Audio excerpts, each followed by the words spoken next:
The Palace Lounge in Martinsburg is the place to be. Join us every night to relax and enjoy football or basketball games featuring either the Martinsburg Bulldogs, Shepherd University Rams, or West Virginia Mountaineers. We will have steak night every Wednesday, trip nights every Thursday, and now taco and margarita nights every Tuesday. You can find us on Facebook or call 304-267-7520. The Palace Lounge is located at 1350 Edwin Miller Boulevard in Martinsburg.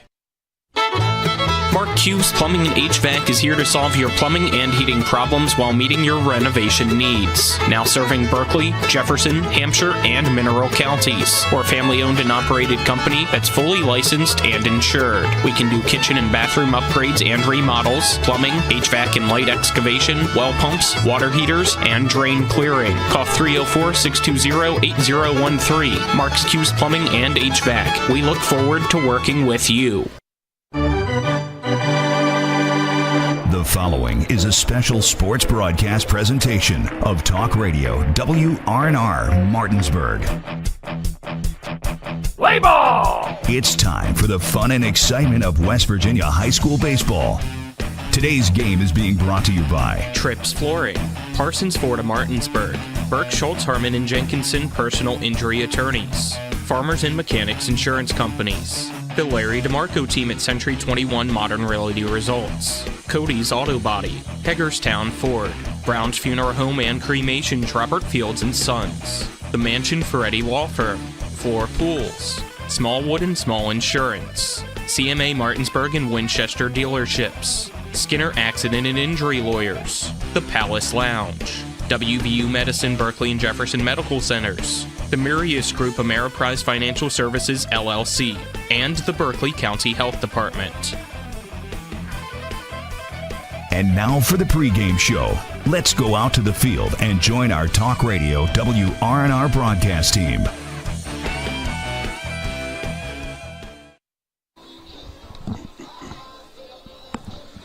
Welcome into a rainy P.O. Faulkner Park. Here's we get you set for EPAC Friday night baseball action between the Hedgesville Eagles and the Martinsburg Bulldogs on the Hagerstown Ford pregame show. Hagerstown Ford revolutionizing the car buying experience. Buy your next vehicle online, and they'll deliver it to you. If you don't like it, they'll take it back. Visit them online at fordofhagerstown.com. Dylan Bishop and Trip Tobin with you on the call. Nick Verzolini, our on-site producer. Kyler High and Alec Epperson behind the cameras on the TV 10 side. Colin McLaughlin back at the studio. Trip, Hedgesville, and Martinsburg. Contentious end of the season here when the Eagles came to P.O. Faulkner and their season ended along the way. But Hedgesville brings back a very experienced team from last year. A lot of them remember that game from last year.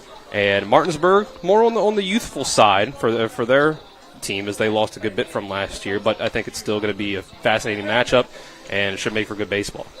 Oh, yeah. Hedgesville's got hitting 8 seniors in the lineup tonight, pitching a sophomore getting DH for, and then you have Carson Plogger out there in right field, who's the only non-senior in the field in the batting order tonight. So, and he's a junior, so they are experienced. They're an older club this year. Like you said, they were all a big junior class last year that their season ended just shy of going to the sectional against Jefferson, and a few in a game here at Martinsburg. So I'm sure they're looking to revenge that. And, of course, Martinsburg's trying to stay competitive this year as they rebuild a little bit. Got a couple of guys out on injury, had a few guys, young guys starting. And they're going to have Grant Henderson on the mound tonight and Mason McGill on the mound for Hedgesville. Both had impressive outings in their EPAC starts there. Mason McGill getting a big win against Musselman as he pitched against Caden Woolham up there. And then, of course, Grant Henderson down there against Cumley and Spring Mills in 2 great games there. So we know these 2 pitchers are capable of shutting down offenses. Can Grant Henderson get enough run support from this young Martinsburg team to get the win here tonight as he did in Spring Mills, or is Mason McGill going to shut that team down and let Hedgesville's high-rolling offense take him to victory? All right, with that, we'll take a quick 2-minute break. When we come back, we'll have our pregame interviews with the managers for both sides. This is West Virginia High School Baseball, Talk Radio WRNR and TV 10.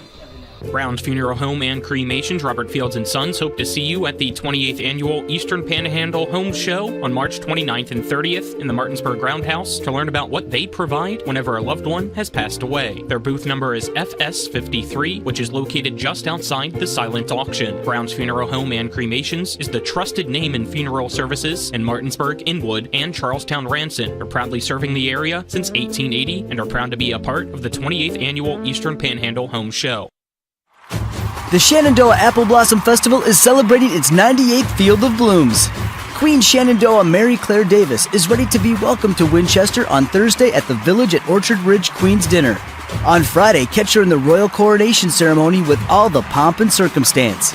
Saturday night, party the night away with the Queen and her court at the Queen's Ball and Dance Party, presented by the Insurance Center of Winchester at the George Washington Hotel. Visit thebloom.com for more information. That's thebloom.com. Not sure where to go or who to trust with your flooring project? And start with Trips Flooring, proudly serving the area for more than 25 years, specializing in floor sanding and refinishing, along with installation of new flooring, including hardwood, tile, vinyl, laminate, carpet, and the hottest trend in flooring, luxury vinyl, tile, and luxury vinyl plank. Are you on a budget? Check out their warehouse, cash and carry, or call 304-229-7009, or visit them online at tripsfloorsanding.com.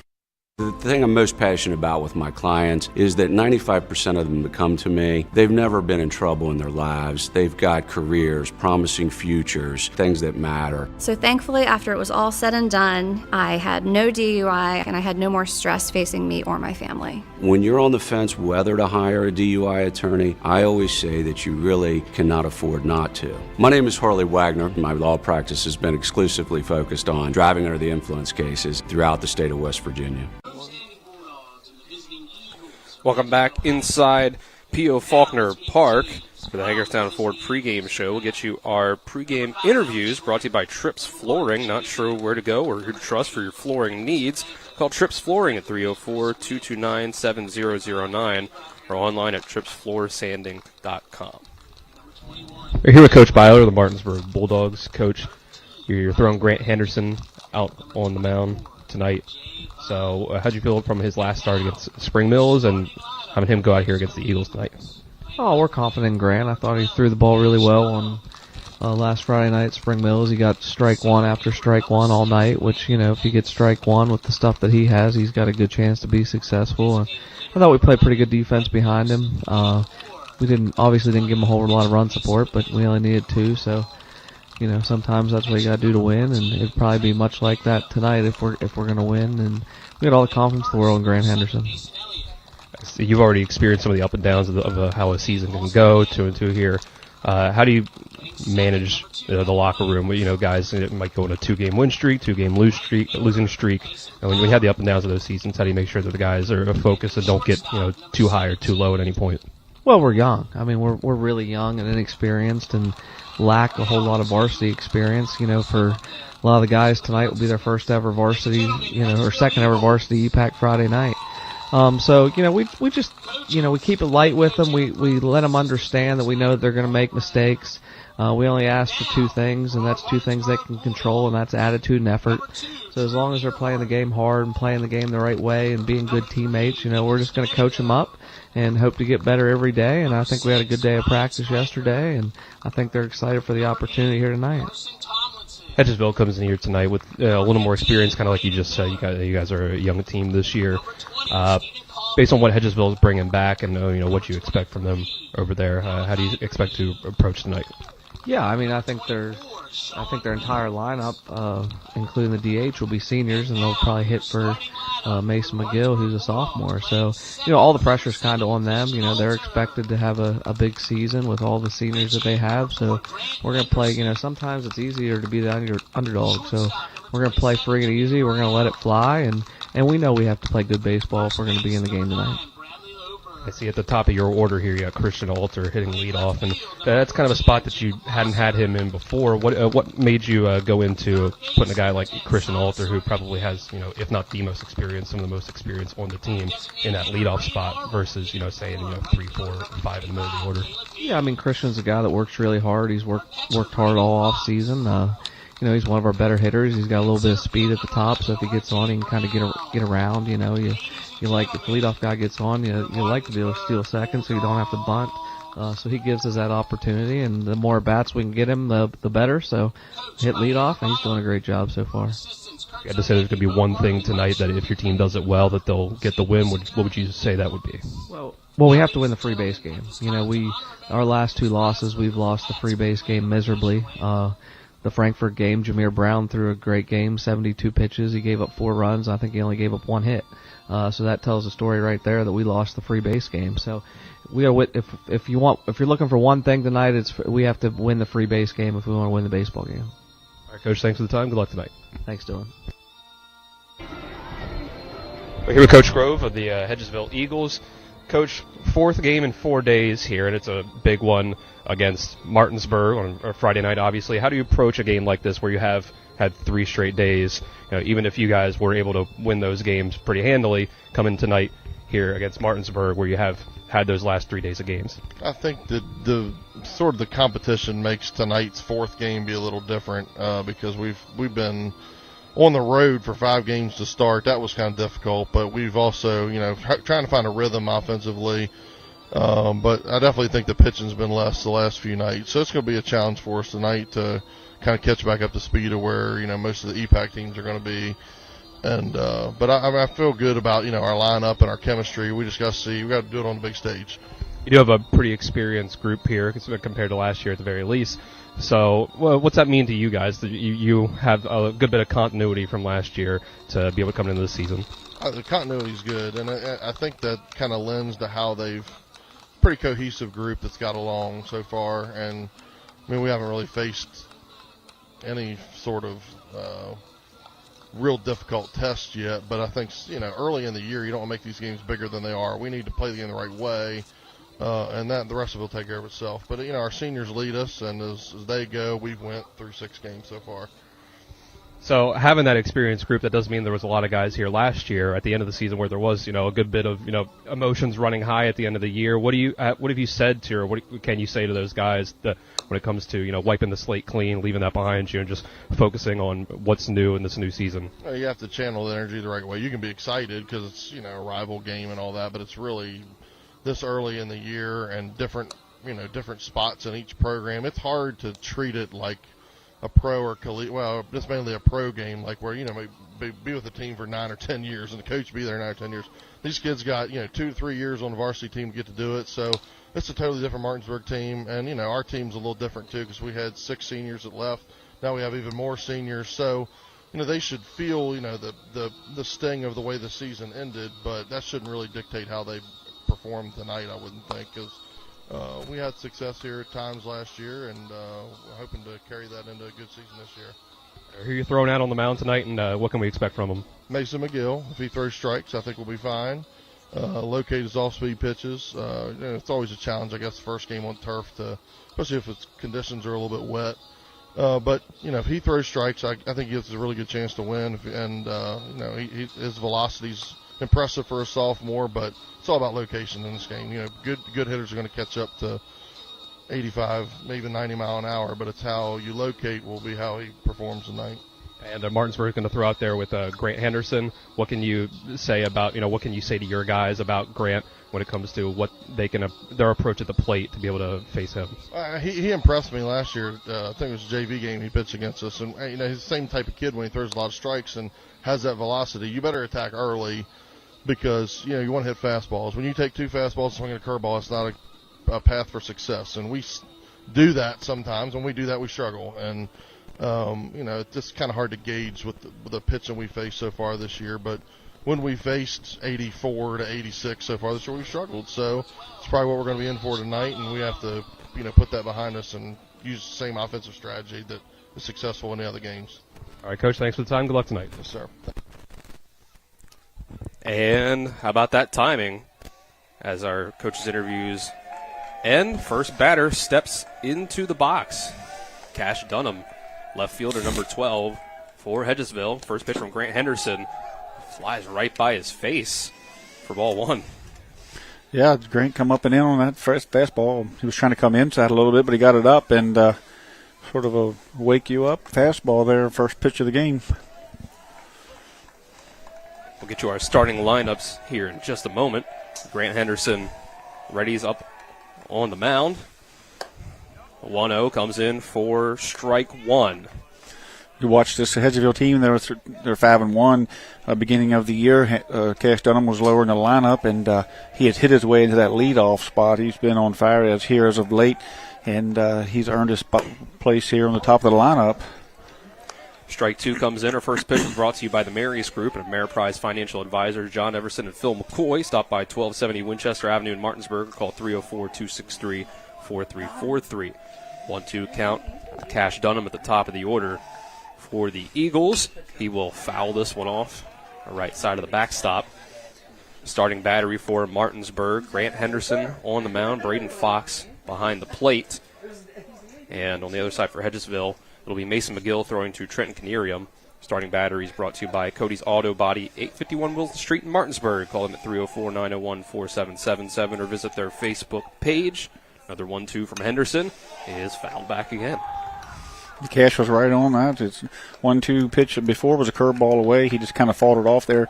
Henderson came and challenged him with the fastball and was up just a little bit. Cash just missed it. Staying alive in the box there. Step in for another 1-2 count from Henderson. Wind up and the pitch. Swing and a miss by Dunham. Strike three. Sends down the first batter for the Eagles. Yeah, he came right back with that fastball. Just elevated a little bit more that time, and Dunham just couldn't catch up to it. But a good at bat there for Dunham. Seen a lot of pitches, doing what a leadoff guy should do. Forced Henderson to show his fastball, show his curveball in there, so he can give a little information over to the next batter, Landon Pence. Pence will stand in, right side of the plate. First pitch from Henderson. He will take for strike one.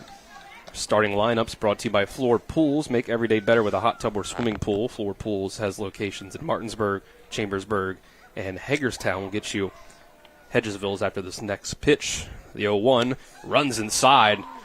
Ducking out of the way is Pence. Make it 1-1.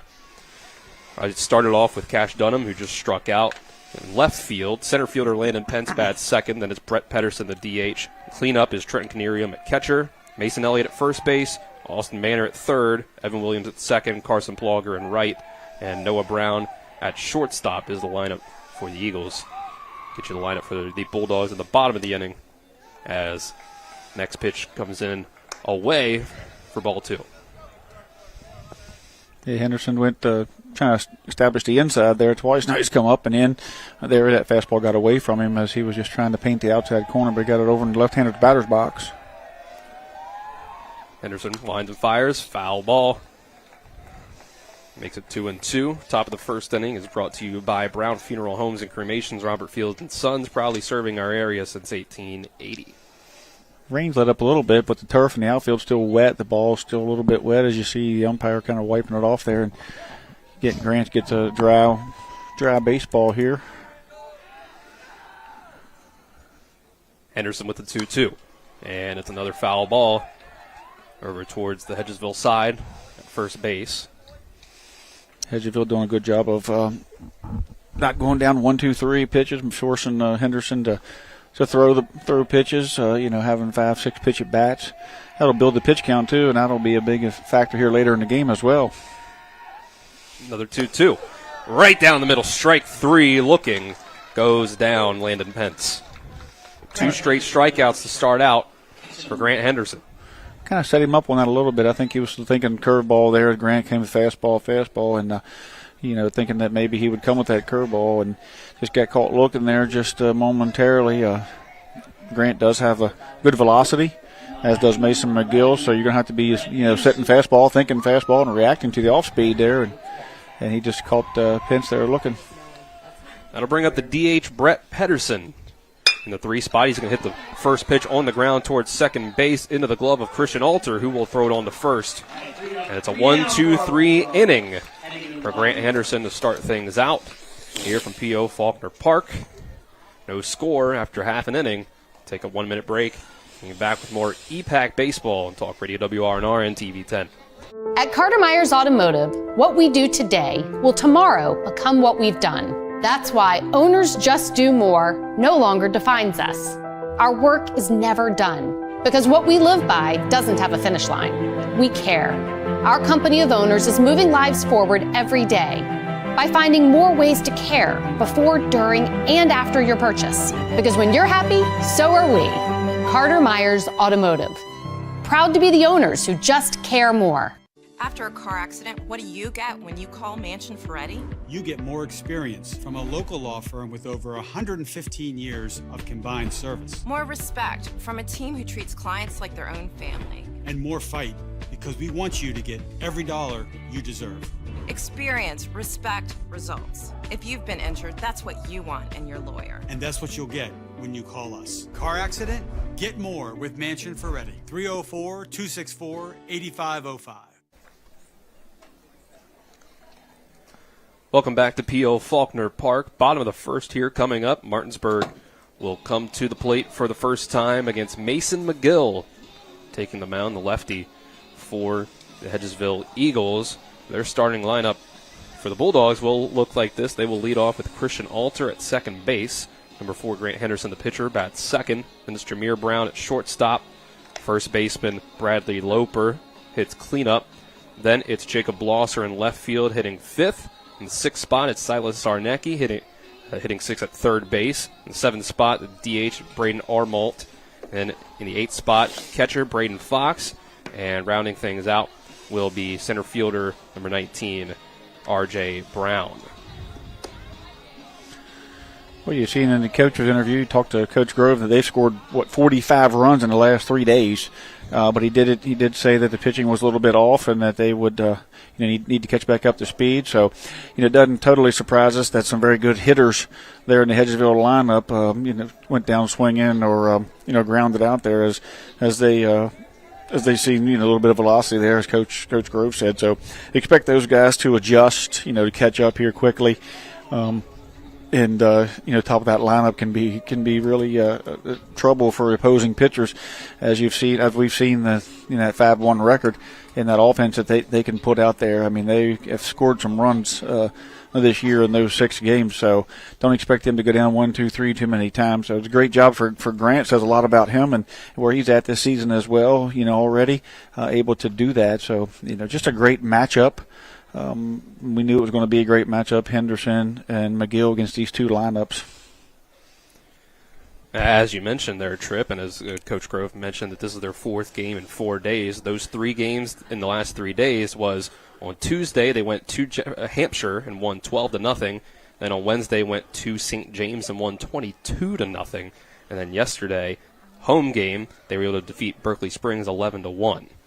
Now they come into Martinsburg, P.O. Faulkner here for this one. Piece in EPAC action. You see on the camera that they are taping up McGill. Maybe there's a bracelet or something out there that was that the umpire didn't like to see or what have you. But I think there was maybe something out there on his forearm that he needed to get taped up, and so whatever it was, they went over and put a little bit of tape on it there, medical tape, and now I think the umpire's okay with it. As Coach Aaron Bowers asking for an explanation. So I'm not sure what exactly was on his glove side wrist there, but they went over and got some tape on it, and looks like we're good to go. As now it looks like we're going to come out and Coach Bowler's going to say something. So now he's going to take the tape off. So now we're back to whatever was on his wrist now showing. Yeah, I guess. So, yeah. Maybe the umpire didn't like what was on his wrist there, and Byler said it's fine? Or? Yeah, Byler said, I don't want something white on his wrist. They put white tape on, so I guess, white's a restricted color there for gloves and types of things. So true. He's back to whatever was on his arm there, a little bracelet or something for pitch 1 to Christian Alter, which is up and away. Yep, 1-0 count. Bottom of the first, brought to you by the Larry DeMarco team at Century 21 Modern Realty Results. Looking for a home in the Tri-State area? Call the Larry DeMarco team at 304-250-3551. Second pitch is outside. You can also visit them online at modernrealtyresults.com. It's 2-0 start for Christian Alter, leading things off for the Bulldogs. Sometimes you just got to play a little mind games, see what the sophomore can handle, his mental state. We've seen how mentally tough, and how well he pitched last year. And the 2-0 is swung through strongly by Alter for strike one. I don't think that's going to affect him much, just make him dig down a little deeper. But he started off last year, Mason McGill we're talking about, on the JV team, and he had pitched his way into the lineup, and then actually as a sectional starter, I believe, there for Hedgesville at one point. 2-1 fouled straight back by Alter. So McGill gotten 2 straight strikes to even the count back up. Gill's going to get a new ball there that beat off the bricks there and got a little wet. Umpire behind the plate, Keith Allison. Jeff King out at the field at first base for this game. So McGill will stand in, 2-2. Here's his windup. Pitch comes in high. Count runs full. Alter working good at bat for himself here all together. Yeah, seeing a lot of pitches, what you do as the leadoff guys, what you expected to do. Full count. Pitch is outside, ball 4. So Martinsburg will have the first base runner of the day. Alter with the leadoff walk. Yeah, just getting to feel the turf mound here for McGill. Got through that little equipment faux pas there where they put tape on, took tape off. He knew that Christian Alter was tough out there. He kind of tried to play some fastballs there, but he's left-handed. It's going to be hard for Christian to run, so we'll see here if Grant Henderson is going to offer to sacrifice him over, or if they're going to see if McGill has his. Whoops, he swears. You're going to throw back over to first, not in time. That was a bit of a late get back for Alter, but the pitch was outside for a ball. Yeah. Henderson pulled back the bunt. And you got to watch over there slipping on their way back, because that turf is slippery right now. As you got Canary behind the plate with a strong arm, you got a left-handed pitcher. You had a bunt where Christian's trying to get a little bit of a jump there. You got Austin Manor on third. He's drawn in. He will square again. He gets it down towards the first base side. McGill is only going to have the play at first base. So the sacrifice bunt by the pitcher, Grant Henderson, is successful. Runner on second with 1 out. Around the horn there, you got Austin Manor at third, Noah Brown at short, Evan Williams on at second base, Mason Elliott at first, who took that throw from the out there from the pitcher there, and Hasten Plogger out in right, Landon Pence in center field, and Cash Dunham in left. So a very good experienced defense out there. Martinsburg taking their chances early, bunting in the first inning to try to get a jump here and win an inning. That'll bring up Jameer Brown, who will look at the first pitch inside. Has to back out of the way from that one. 1-0 start to the shortstop, Jameer Brown. If you're going to bunt there early, you put a lot of faith in your pitcher to hold the other team down, and you're not playing for a real big inning. You're just playing to, try to win each inning. And if you have 2 good pitchers on the mound like that, that's it's a pretty good strategy. I think you'll see it on both sides. 1-0 was fouled back by Brown. See Bradley Loper in the on-deck circle.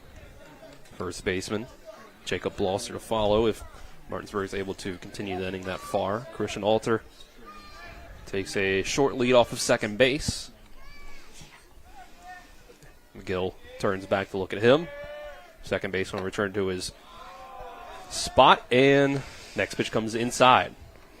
Like a little bit of a slider there on that 1-1 count. Nice looking pitch. Good job of Jameer Brown not offering for it as it kind of dove in there at his back knee. Good battle here between pitcher and batter. 2-1 is fouled again off towards the Martinsburg side, 2-2. 2 of the better in the EPAC here. You're going to see a matchup. Is Jameer Brown coming in swinging a hot bat. Mason McGill, He's come off to a great start this year and picking up where he left off last year. McGill will take a deep breath. He readies, looks back at Alter. Now he'll turn towards the plate and fire. And it gets past Canarium outside and high to the backstop, and Alter will get to third base as the count runs full.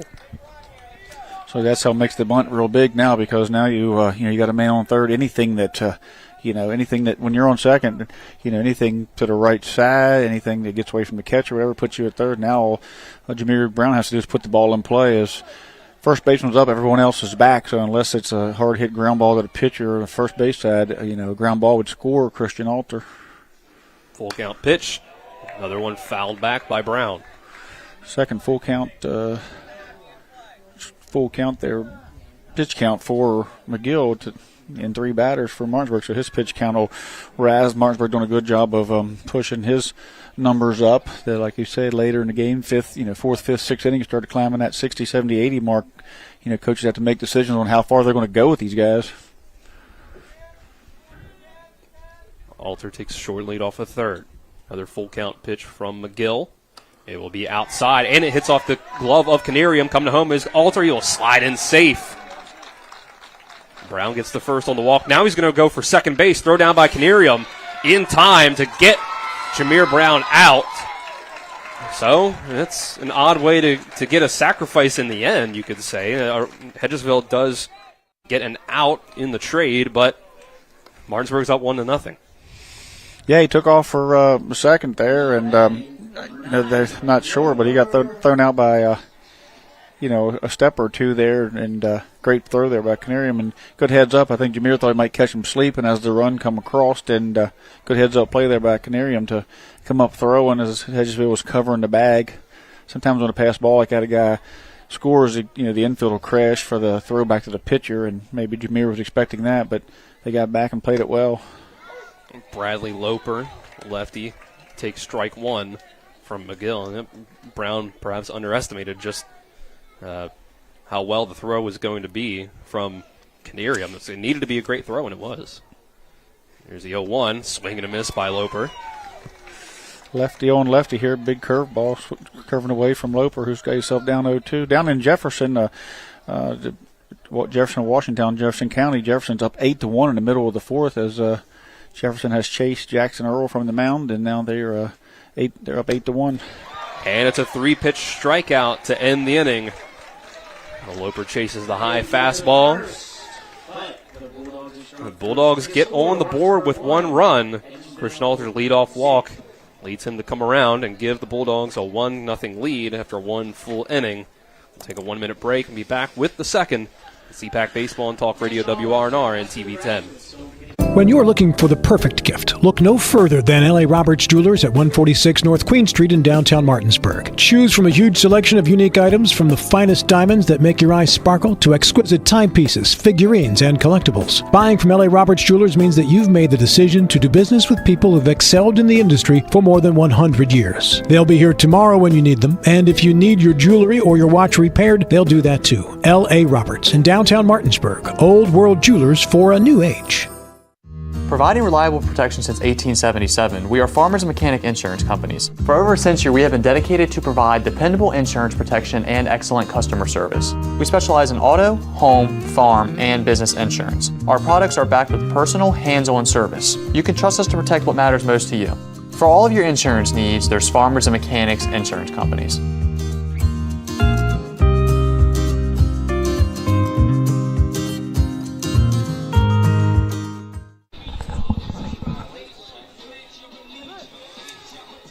One 0 Martinsburg after 1 full inning.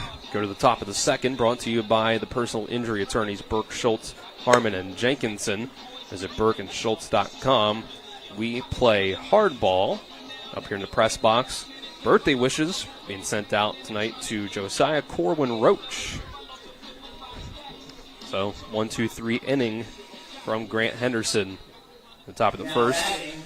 He's able to help the cause to get Christian Alter around the score in the bottom of the inning. So now he'll go to the mound with a 1-0 lead. Canarium comes to the plate here. He's made a nice play there. Record one of the outs there as the ball got away from McGill a couple times there. Got a couple wild pitches, but he was able to turn one of the wild pitches into an out on the throw down to second. First pitch of the inning to the catcher. As you mentioned, Trenton Canarium is outside and low for ball 1. It's Canarium, Mason Elliott, and Austin Manor due up for the Eagles. A wind-up and pitch from Henderson. He will get it on the outside part of the plate for strike 1.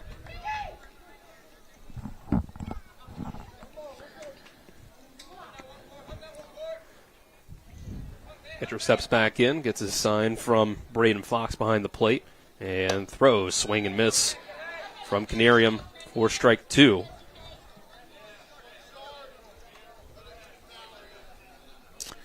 Yeah, he just elevated that fastball once again, the same pitch that got a couple guys there in the first inning, and Canarium wasn't able to catch up yet as well. Next pitch is fouled off by Canarium. Spring Mills has a 2-0 lead over Musselman in the top of the second. Cumley's on the mound for Spring Mills at the moment. Another 1-2 pitch from Henderson is outside for ball 2. He's throwing against Caden Woolham. So another great EPAC pitching matchup up there with Woolham and Cumley going at each other in the EPAC game of Friday night game, Musselman versus Spring Mills. Again, Spring Mills up 2-0 in the top of the second. Henderson readies with the 2-2. It's going to be hit on the ground towards Alter at second base. He will throw it on to first. Loper makes the play. Route number 1. Another 4-3 put out for Martinsburg. And for any Martinsburg High School alumni listening, the alumni banquet tickets are on sale for $26 each for the 1 p.m. banquet on Saturday, May 24th at the Holiday Inn on Foxcroft Avenue in Martinsburg. Tickets can be purchased at Jordan & Hess, the Town Square, or Patterson's Drug Store, or by calling Dale Hicks. Cutoff date for purchasing is May 16th. First pitch outside for ball 1 to Mason Elliott. Elliott, Eagle first baseman. He pitches for Hedgesville, and big contributor here, big senior contributor for this lineup. And he will take a big hack at that one, but it'll come up empty, even the count at 1 apiece.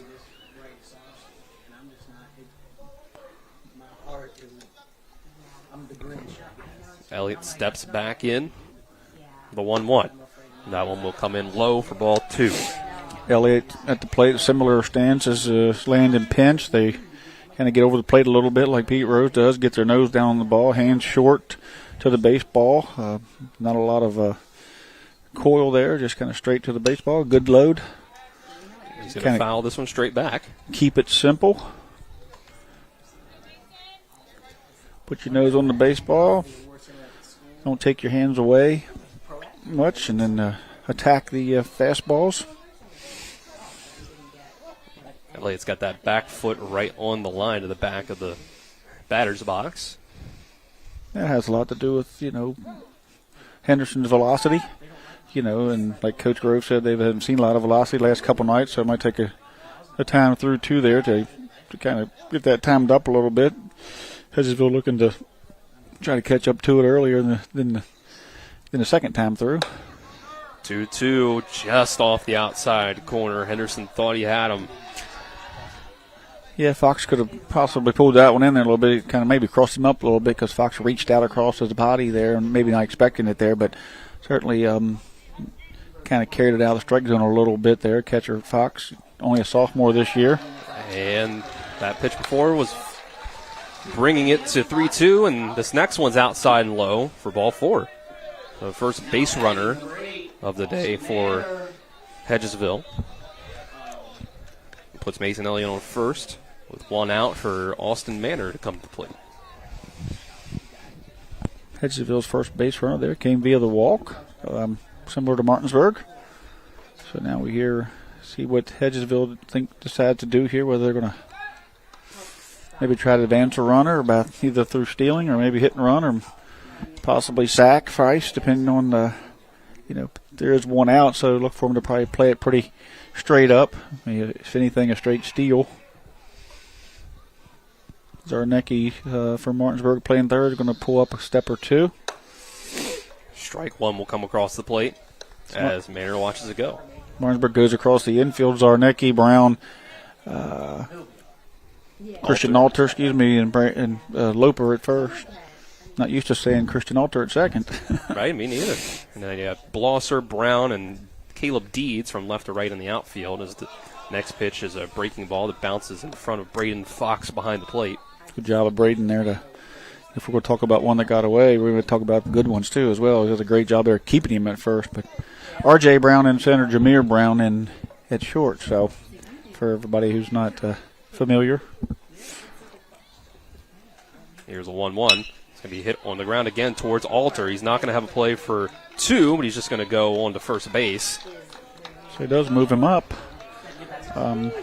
Moves him over to second. So Hedgesville with their first runner in scoring position tonight here, coming in the top of the second here with 2 outs. See if Henderson can keep Hedgesville off the board. As Evan Williams comes to the plate, second baseman in the 7th spot for them. The last 3 outs recorded by Martinsburg have all been Christian Alter to Bradley Loper. So that tells you they're a little bit behind the fastball. So the first time through here. Henderson with a quick step off to keep Elliott honest back there. Henderson started off with 2 straight strikeouts. Then from there, it's been 3 of the last 4 hitters, grounding out to Alter at second. Strike 1 on the corner. Start out to Williams. Yeah, you see Fox there kind of carried that one across the plate as well. He's going to go out and talk to Grant. And I think when we see that, even though Braden's a young catcher, he's been working hard and working on framing the ball, keeping it in the zone, stealing strikes. And that one, 2 times now I've seen the ball outside kind of carry out, and he's kind of carried it out uncharacteristic of him. So that tells me that maybe he's getting crossed up a little bit on the signals or expecting the ball in. So he went out and talked to Grant Henderson. So showed some leadership here as a sophomore, going out and talking to his junior pitcher. Henderson with the look back. Now he'll come in, and this pitch is low for a ball. Nice job. Yeah, pitcher and catcher got to be on the same page, or it can certainly make the catcher look bad, even though it's not, we see those balls get away sometimes, but we don't know exactly what the call is, and with the velocity of Henderson, it's tough. Williams calls time, steps out. Coach Byler yelling out to his infielders. Yeah, he's sending. Christian Alter was holding. They want Jameer Brown to hold because they've seen the last 3 hitters hit the ball to second base. So instead of having the right-handed batter up and Christian Alter holding and Jameer Brown in the hole, they're going to expect maybe Evan Williams to be a little bit late. Next pitch comes in on the outside part for a strike. They're going to play it. We're going to play Christian Alter in a hole at second and play deep. So if the ball's hit on that side, he has an opportunity to knock it down and make a play. And Jameer Brown's going to stay kind of up the middle a little bit as Zarnecki has moved off the line too. So the whole infield has kind of moved to the right side a little bit. Williams will call time again. 1-2 count with 2 outs. They're on second base for Hedgesville as they try to even the score as it's currently 1-0 Martinsburg. Henderson comes to the plate. This is fouled off towards the first base side, so again, behind the ball. Yeah, a little late there. And again, Coach Grove told us in the interview, I've said it twice now, that they're gonna have to catch up to it. He talked about it. He brought it up. That they struggle a little bit when the velocity gets up, and of course, especially when you play 3 games there, you get a lot of reps. But you got to catch up to a fastball here that Henderson throws with a little velocity. Another 1-2, and it's going to be another one fouled off. Look out. Almost came right into the Hedgesville dugout. Yeah, it got Carson Plogger's attention over there on the on-deck circle. It's Kaysen. I apologize. I apologize to Kaysen Plogger there. I've been saying Carson. My apologies. I should have known as many times as he let off last year for post 60, and with base hits, the name should be engraved in my head. Another foul ball from Williams, keeping the count at 1-2. Kind of a last name guy anyway. Get the last name right? You got to get Plogger right. I'm sure we've had. You've been saying Carson a good bit, especially here with Boober and post 14 and for the Bulldogs. So. But yeah, great hitter on deck. He started off the year as a leadoff and kind of swapped with Cash Dunham. Both of them great hitters. Evan Williams has done his job, worked his way into second base. So just a dangerous lineup. When they get to clicking, they're a dangerous lineup. Another 1-2. It's going to bounce outside and low. Try to get him to chase. Brings it to 2-2. When they get hot, they start stringing hits together, and if they can catch up to this velocity, they're going to start barreling some balls up. But at the moment, Henderson done a great job of mixing things up, and great job by Fox to block the balls up, keeping runners at bay. And at the moment, Henderson has kept Hedgesville off the board. Henderson took a long time to come to the plate that time. Williams calls time again. Yeah, Williams doing a great job not getting froze up there. He's going to not let Henderson stand there and force him to get stiff. So, another senior in Atlanta's been through this before. He understands. He knows how to play the game. Henderson comes to the plate. Swing and a miss. Henderson with his third strikeout in 2 innings. Sends down the Eagles, strands a runner on second base. And the Bulldogs will keep the 1-0 lead going into the bottom of the second, which we will have after this 60-second break. This is EPAC Baseball on Talk Radio WRNR and TV 10. W. Harley Miller Systems understands the need and desire for reliable and affordable smart home solutions. Secure your home with a security system and keep a close eye on your family. Automate your home with a Control4 system and have smart technology work as one. Set daily schedules to control your thermostats. Push a button and set the mood for dinner by dimming lights and playing music, or just sit back and enjoy a movie in your own home theater. Put decades of experience to work for you. Visit us at WHMsystems.com or call 304-350-1931. If you or someone you know suffers from the disease of addiction, help is available from the Berkeley County Quick Response Team with peer recovery coaches and support promptly to the homes of those who've recently experienced an overdose. This collective effort towards recovery brings resources and services to the community, including naloxone and treatment options. Call 304-267-1313 or visit the Berkeley County Recovery Resource Center at 800 Emmett Rouse Drive, Martinsburg. The Berkeley County Quick Response Team is funded through a DHHR grant with the Berkeley Morgan County Health Department. We roll into the bottom of the second. Brought to you by the Berkeley County Health Department. Prevent, promote, protect. Offering public, clinical, and environmental services at 122 Waverly Court in Martinsburg. Another clean inning of work for Grant Henderson, leaving the Hedgesville Eagles still scoreless. We reach the bottom of the second. Martinsburg will try to add on to their 1-0 lead. Henderson's at 36 pitches, 24 of them for strikes. Not as efficient as he was down in Spring Mills, but a lot of that has to do with Hedgesville's batters found a lot of pitches off, taking a lot of pitches in the respect for that lineup as Grant Henderson tries to paint some corners there. So certainly a good outing so far for Henderson, and Hedgesville doing a good job of at least getting the pitch count up a little. Jacob Blosser will step in to lead off the bottom of the second, taking ball 1. As McGill's about to throw his 20th pitch here in the bottom of the second. Hedgesville playing it straight up. Infielder's not really expecting a bunt here. The 1-0 is inside for ball 2. Another lefty versus lefty matchup here between Blosser and McGill. Silas Zarnecki, the third baseman, on deck. Here's the 2-0. It'll come in high. 3-0 start to the inning for Mason McGill. I expect a take here, especially early in the game, 1-0 game. Make him throw strikes, make him throw pitches. Both teams like to get into each other's bullpens, of course.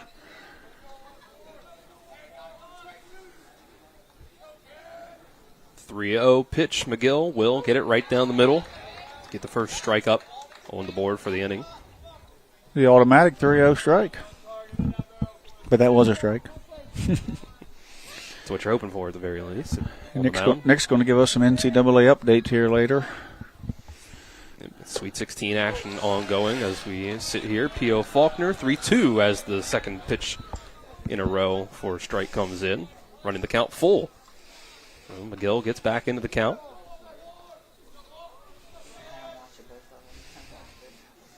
Time called by Blosser. There was a close call in the women's Sweet 16 today. The Maryland Terrapins were almost able to upset number 1 seed South Carolina, but Gamecocks came away with it in the end.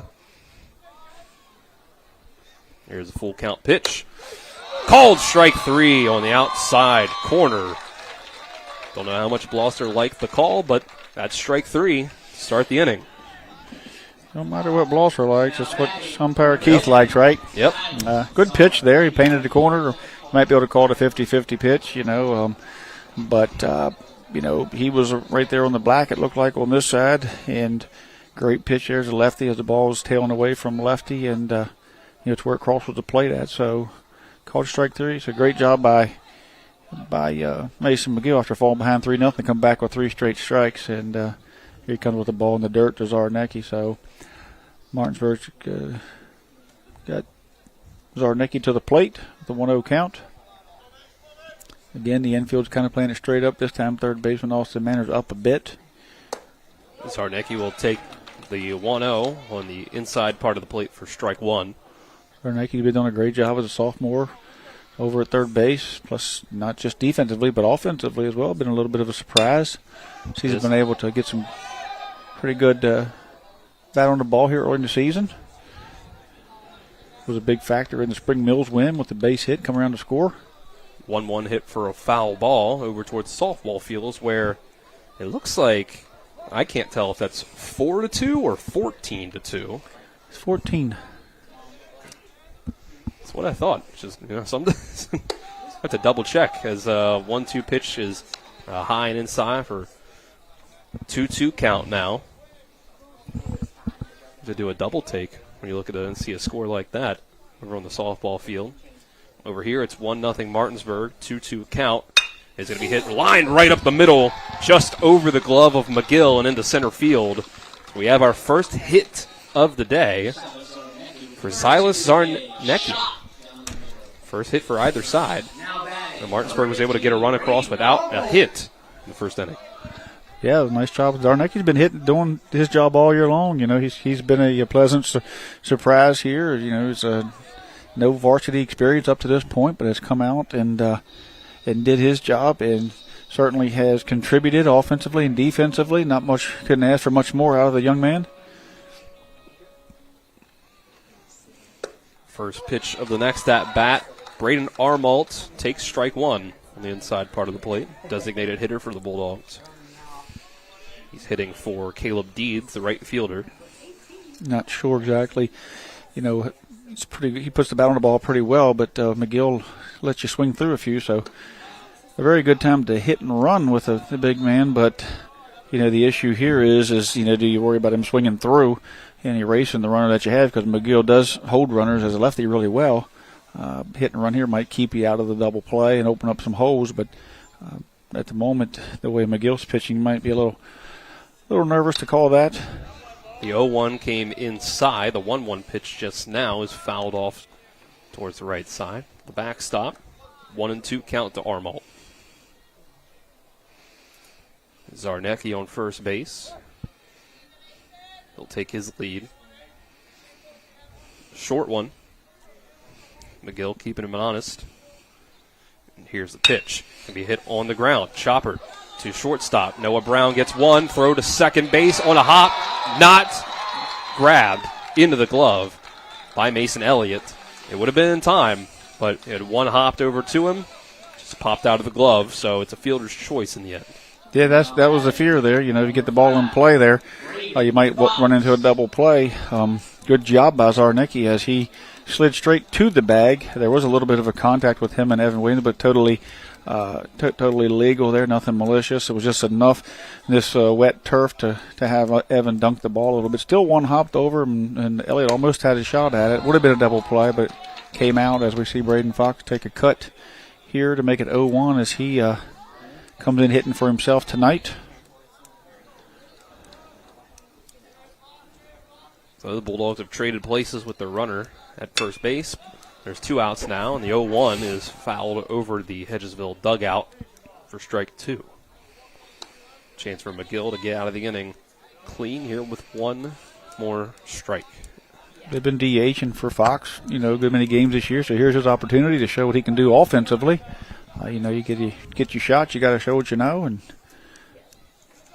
see what he can do with the power of pitching McGill. Strike 3 called. Fox watches it go by Third strikeout for Mason McGill will send down the Bulldogs. And we will go to the top of the third, still 1-0 Martinsburg. After the 60-second break, this is EPAC Baseball and Talk Radio, WRNR and TV 10. It's the new normal. You live, work, and play everywhere. Whether it's the family car or the family business, you need insurance that keeps pace with your changing life. Home on the job or working from home, peace of mind comes from knowing your whole world is covered. No matter what happens or how big it grows, whatever your new normal, Erie Insurance's award-winning service and personal agents can keep pace. Call your local agent today or visit erieinsurance.com for a quote. March is Colorectal Cancer Awareness Month. In West Virginia, colorectal cancer is the third leading cause of cancer-related deaths in men and women, yet it is one of the most preventable cancers. The American Cancer Society recommends screening at age 45 to 75 or younger if you have a family history or at an increased risk. Early detection through screening can save your life. For more information, call WV Medicine Gastroenterology Martinsburg at 304-596-6893. We move to the third inning, still 1-0 Martinsburg over Hedgesville here from P.O. Faulkner Park. Top of the third inning brought to you by WVU Medicine, Berkeley, and Jefferson Medical Centers, leading healthcare here and everywhere. Still 8-1 down at the Jefferson County against Jefferson versus Washington. Jefferson has men on second and third at the moment with Braden Oviedo at the plate, one out. And a chance to really blow it open here. Braden Edwards is on the mound, pitching to Braden Oviedo. Two Bulldogs last year, facing each other as pitcher and batter down Jefferson County. And then it's a 2-1 ball game up at Spring Mills at Musselman.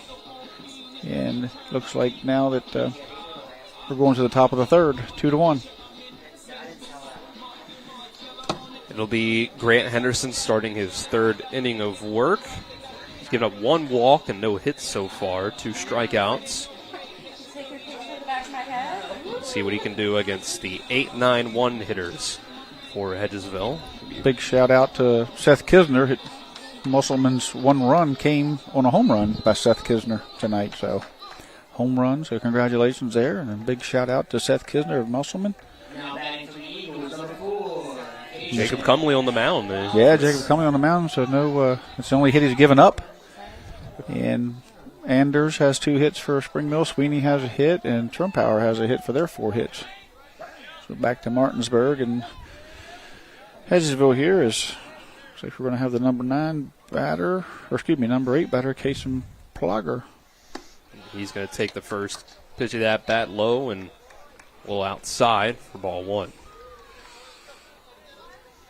It'll be Noah Brown to follow, and then back to the top of the order for the Eagles. 1-0 pitch is outside, ball 2. Plogger, the only non-senior in the hitting lineup.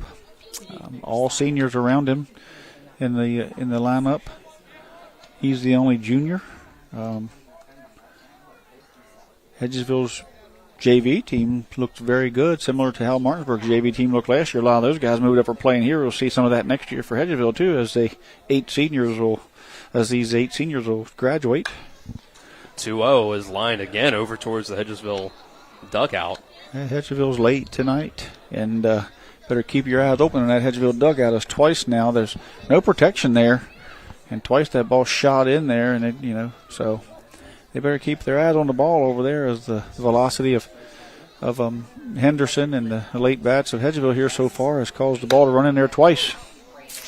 And the 2-1's taken for strike 2. Still the first time through the order.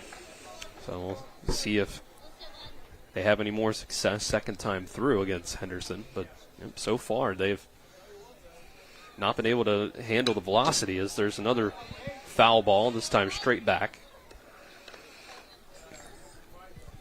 2-2 count remains on Kason Plogger, the right fielder, number 4 for Hedgesville.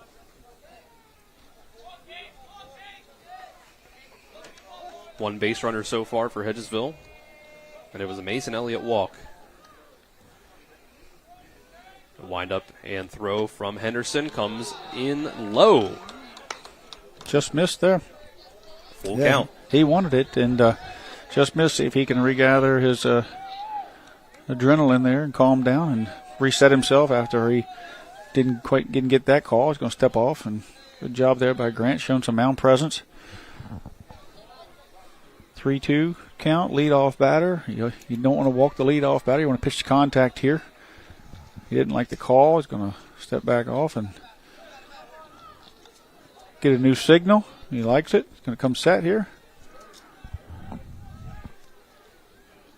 Here he comes to the plate with it, and it's outside. Ball 4. Leadoff walk for the Eagles. Trying to paint that outside corner. Just missed it. The ball got away on the throwback. And it got the infield involved and the center fielder involved here. There's nobody hurt, but Fox just got it away from him a little bit. See if Hedgesville is going to bunt the 9-hitter with the man on first. Martinsburg bunted earlier, and it turned into a run. You see if Hedgesville's interested in playing some small ball here. Going to let the senior Noah Brown swing away and see if this lineup can do what they've done all week and just have a big inning. Henderson gives a quick look over to first. Now he will try to pick off the runner, Plogger, to no avail. I mean, for a right-hander, he's got a great move, and he throws the ball right on the spot a lot of times. It doesn't throw it away a lot. Tries to do it again. Trying to catch him off guard. Catch him off guard a little bit there.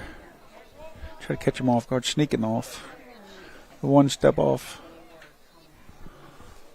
He'll give him another look before he stands in. And he'll come to the plate. Bunt squared around by Brown. It'll go right back to Henderson. He'll just have to throw it to first. He'll play it second. So the sacrifice bunt is successful. Yeah, both teams opting to get a runner in place. They're expecting, when you have power pitchers on the mound like McGill and Henderson, who both have been, throwing really well up to this point, not just tonight's game, but this season, you have to think that you're not going to score a lot of runs. That has to be your mindset at this point until you can figure those two guys out on the mound. At this point, you just have to try to take what they give you, take your opportunity, move guys up, and hopefully get them in. Back to the top of the order, Cash Dunham struck out swinging in his first at-bat. First pitch from Henderson's outside. 1-0 count. Henderson strike to ball ratio is not what it was the other night against Spring Mills, but I'm not sure you're going to see that kind of. At one point there was a balk now. A balk from Henderson. He's going to move the runner over to third. So perhaps a similar formula to potentially get first run in for Hedgesville as Coach Byler is going to go out and talk to the field umpire.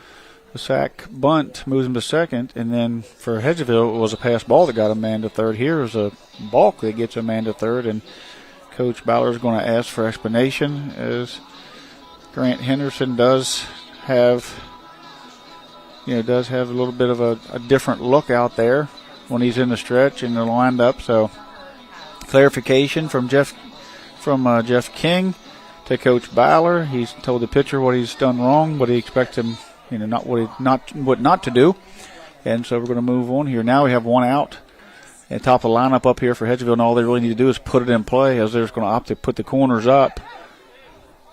They're going to bring all the infield up and try to cut the run off here early, except for maybe Christian. They'll hold him. Everybody's coming up. Christian's not sure what he wants to do out there at second, but we're going to bring the infield up. 1-0, foul tipped into the glove for strike one. Here's a time where, as a pitcher, you need to try to chase a strikeout. A lot of times you don't want your pitchers chasing strikeouts there. But at this point here, you'd like to get some soft contact or a strikeout, pull the infield up, or at least freeze the runner till the ball gets through. If it does, if not, he'll have to hold up or make a decision, at the crack of the bat. He's going to bunt. Runner coming home. Throw to the plate. Tag. Not in time. Hedgesville gets the run up, and in the chaos, second base is open. Cash Dunham able to get the run across and over to second base. Yeah, great job there by Cash Dunham. Squeeze play was on, and Martinsburg comes in. Squeeze play was on. Martinsburg come home with it. Grant came home with it, great play from both sides. Great bunt, a great defensive play. Just everybody did the right thing there. The only thing that maybe Martinsburg could have done is maybe covered second there afterwards instead of, sitting here wondering about the call. Everybody kind of got caught flat-footed, and Caston did a great job taking off for second when the base was left open. So it's just some youth, young mistakes there. Christian's not always been a second baseman. Jameer played first most of the time last year, though he's been a shortstop his whole life there, So, but, yeah, just a little bit of a lapse on the mistake on the letting Caston get to second. But other than that, it was just great baseball all around, from both squads as far as the bunt, the throw home, the tag. Just good baseball. So we're tied at 1 apiece now. Top of the third. Runner on second base with just 1 out. Landon Pence comes to the plate. He struck out looking in the top of the first. Henderson with a long look at second. And now Pence calls time. So if anybody wasn't tuned in, the JV game, Martinsburg won 1-0. Wasn't very many hits, and they actually won on a suicide squeeze play as well. So we've seen a bit of a trend here today. So good baseball all around. That just tells you how good the coaching is, how on both sides, and the good baseball is being played here between these two teams at both levels, JV and varsity. To see a strike here to Pence. Pence struck out the last time on a high fastball. Second time through here. See what he can do. Henderson again, long look at second. Now he'll come to the plate. Swing and a miss by Pence. Pence a dangerous hitter in that 2-hole. He can do a lot of things. He can hit gap to gap. He can hit the ball over the fence. He can run out ground balls. I mean, he's just a very tough out at the plate here. Count 0-2 to Landon Pence. And this is hit up the middle, past Christian Alter, and into right center field. Easily coming around to score as it's now misplayed out in center field. Easily getting to second base is Pence. And it's another run up on the board for Hedgesville. They're up 1. Yeah, fastball got in. He's got quick hands, and he was just able to muscle it out into the field and rolled around out there. He was thinking 2 all the way, as it wasn't a gap style line drive that goes through the fence, but it was placed perfectly in that gap, and he just found a way to get that ball in play and muscle it out there. And then he was just thinking 2 all the way as he raced around, and R.J. Brown there had a little trouble picking it up, but that didn't have anything to do with Pence. He was going on contact. He was looking 2.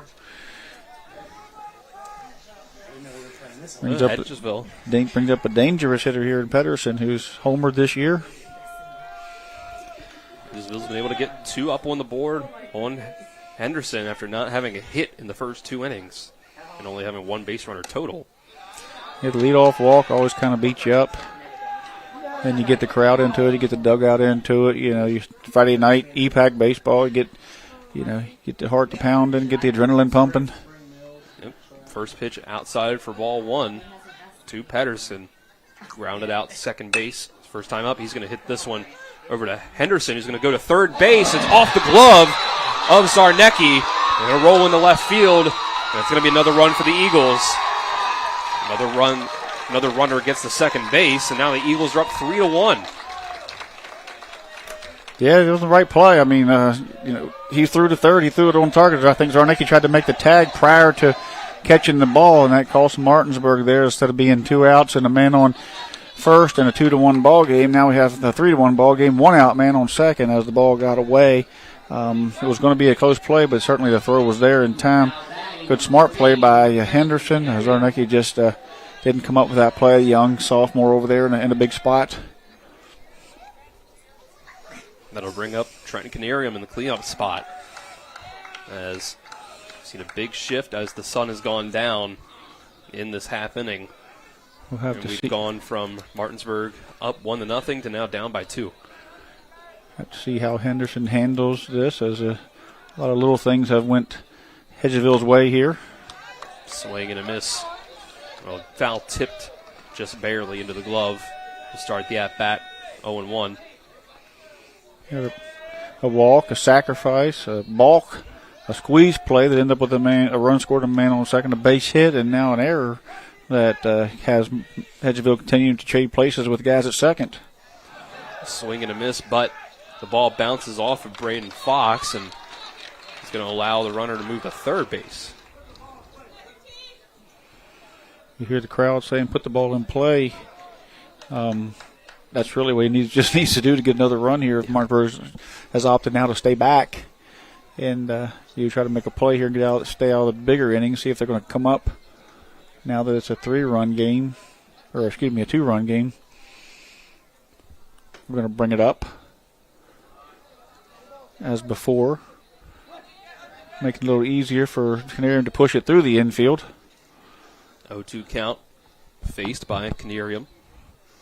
Here's the pitch. It's going to bounce for ball one. Fox able to keep it in front of him. Martinsburg just not able to quite get out of this inning. They had a very close play at home on the squeeze play. It could have went either way, possibly. Then Pence did a nice job pushing the ball in the outfield. And then you see the error there. So Martinsburg just not able to close things down this inning as Hedgesville's threatening to score a 4th run now with 1 out and a man on third, and Pedersen had reached on the fielder's choice. Here's the 1-2. It'll be fouled straight back. Canarium stays alive.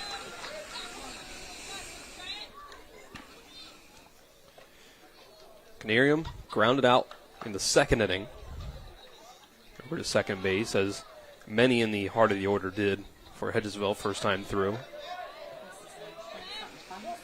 Henderson's pushing 56 pitches here, so don't see him lasting the whole game like he did at Spring Mills tonight, as we're only in the third with 1 out and 2 in the third. Another 1-2. Canarium slightly takes the bat off the shoulder, but nowhere close to going around, as it's another bouncer. 2-2, count evened up. Hedgesville wearing the navy blue pants tonight and the grays. Martinsburg in all white. Henderson gives a look over to third. Now he'll come to the plate, and it's outside. Good bit outside on the fastball. Full count. Martinsburg staying in the defense, drawn up a bit, except for Alter. He's going to drop back a step or two, feeling that maybe if he gets it on that side of the field, he might not have a shot anyway, so he's going to at least be up enough if it's hit hard. If not, he's going to have to go to first. Full count pitch. Inside corner called, strike 3.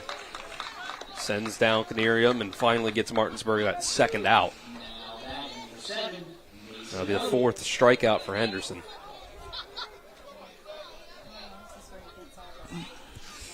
Brings up Mason Elliott, who was able to draw a walk and be the first base runner for the Eagles in the top of the second inning. A runner still sits on third base now with 2 outs. Sacrifice angle is taken away for the Eagles as first pitch comes in for strike 1. And the strikeout lets Martinsburg push the defense back, knock the ball down, get an out, and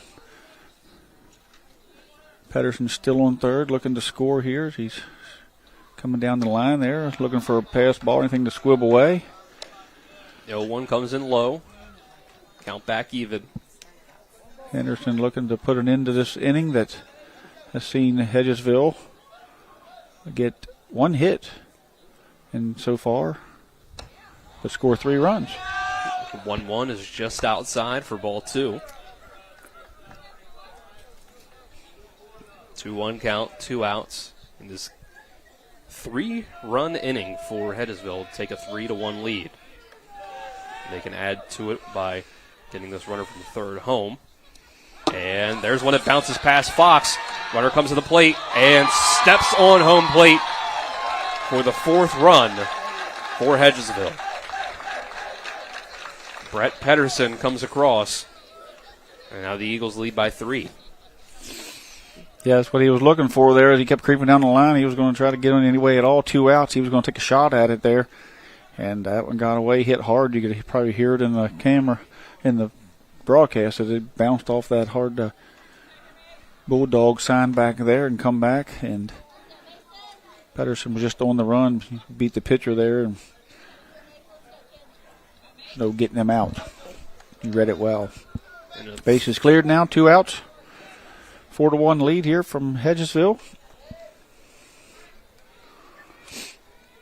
Henderson, base is empty. We'll get to go back to the windup. He was already in the windup with the runner at third, but first pitch after that wild pitch comes in for a strike. It's 2-2.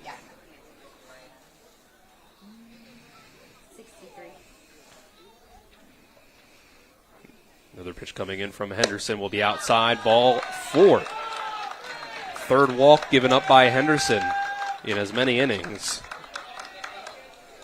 Bulldogs struggling to get out of this one. Now batting number 8, Austin Manor. Austin Manor will try to keep things going for the Eagles as Henderson just desperately looking for that third out to get the sit down. Jefferson's up 9-1 over Washington. Jet Gross has thrown 6 complete. He's only given up 2 hits, only 1 run, 1 earned, struck out 10 of the Washington Patriots. On the other side, Jackson Earl went 2 in the third, 6 runs, 6 earned, 3 strikeouts on 5 hits. He was relieved by Braden Edwards, who went 3 2/3, and 3 hits, 3 runs, 2 earned, and 7 strikeouts. So Braden Edwards getting on the mound, getting some mound time down there. Used to seeing him behind the plate and used to seeing him here. There's a 1-0 count to Manor for the first pitch of the at-bat. Here's Henderson again. He will get this one across the plate for a strike. So we're going to the top of the 7th. Jefferson's 3 outs away from putting Washington, giving them their second loss of the season. Jefferson trying to move and stay undefeated.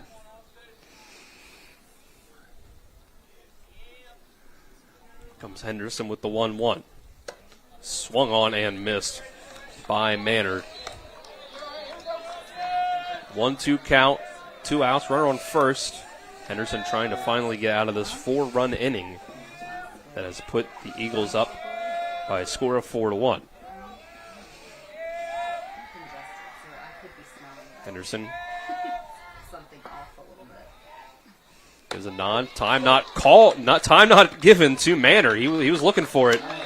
Strike 3 on the outside part of the plate sends down the Eagles.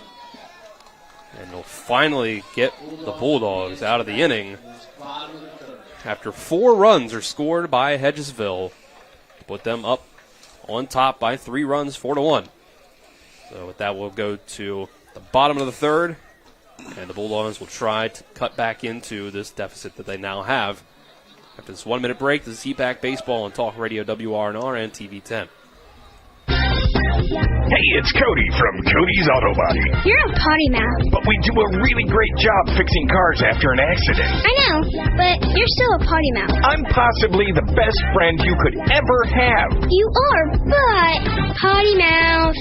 If you need your car repaired, come to Cody's Auto Body, located at 851 Wilson Street in Martinsburg.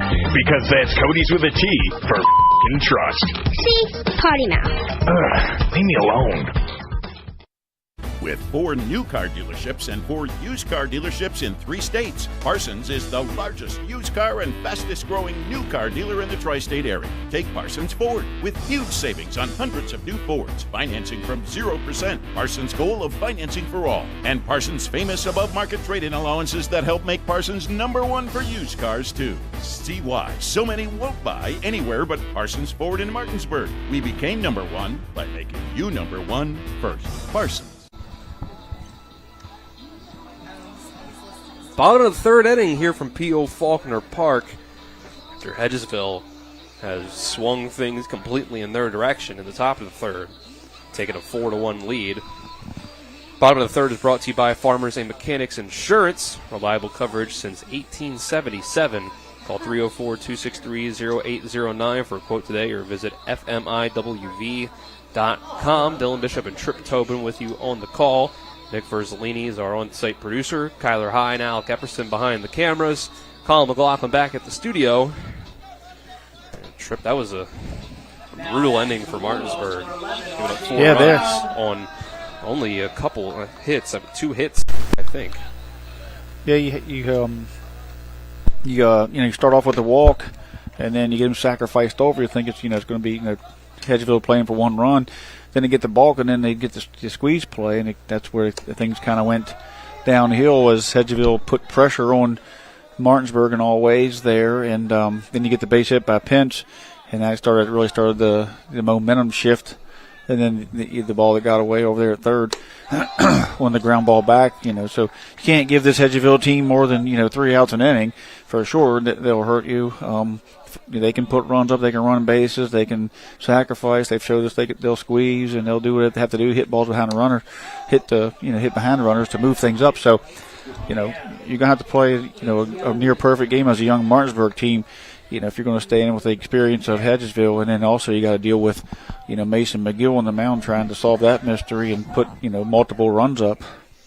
Now McGill starts the inning with a 4-pitch walk to the number 9 hitter for Martinsburg, R.J. Brown. So that'll bring up the top of the order and Christian Alter with a runner on base. Yeah, and he wasn't happy about it. He's not happy with himself, and the seniors are going to come out here He's a sophomore. He's getting ready to be surrounded by 4 seniors, his infield and his catcher, and they all tell him, we got your back. We believe in you, and a great job by senior leadership out there. Catcher Canarium's been he's starting for this team for at least 3 years on the varsity level. Noah Brown, Evan Williams, those guys, Austin Manor, they've been together a long time, and they're going to come up here and let young McGill know that it's no big deal. We got you. We got your back. So good job there by the Hedgesville seniors, as 5 of them converge there to settle down the young guy. McGill will go to first base before he comes to the plate against Christian Alter. Alter started on at the bottom of the first with a leadoff walk before eventually coming around. Score Martinsburg's only run so far. First pitch is in for a strike.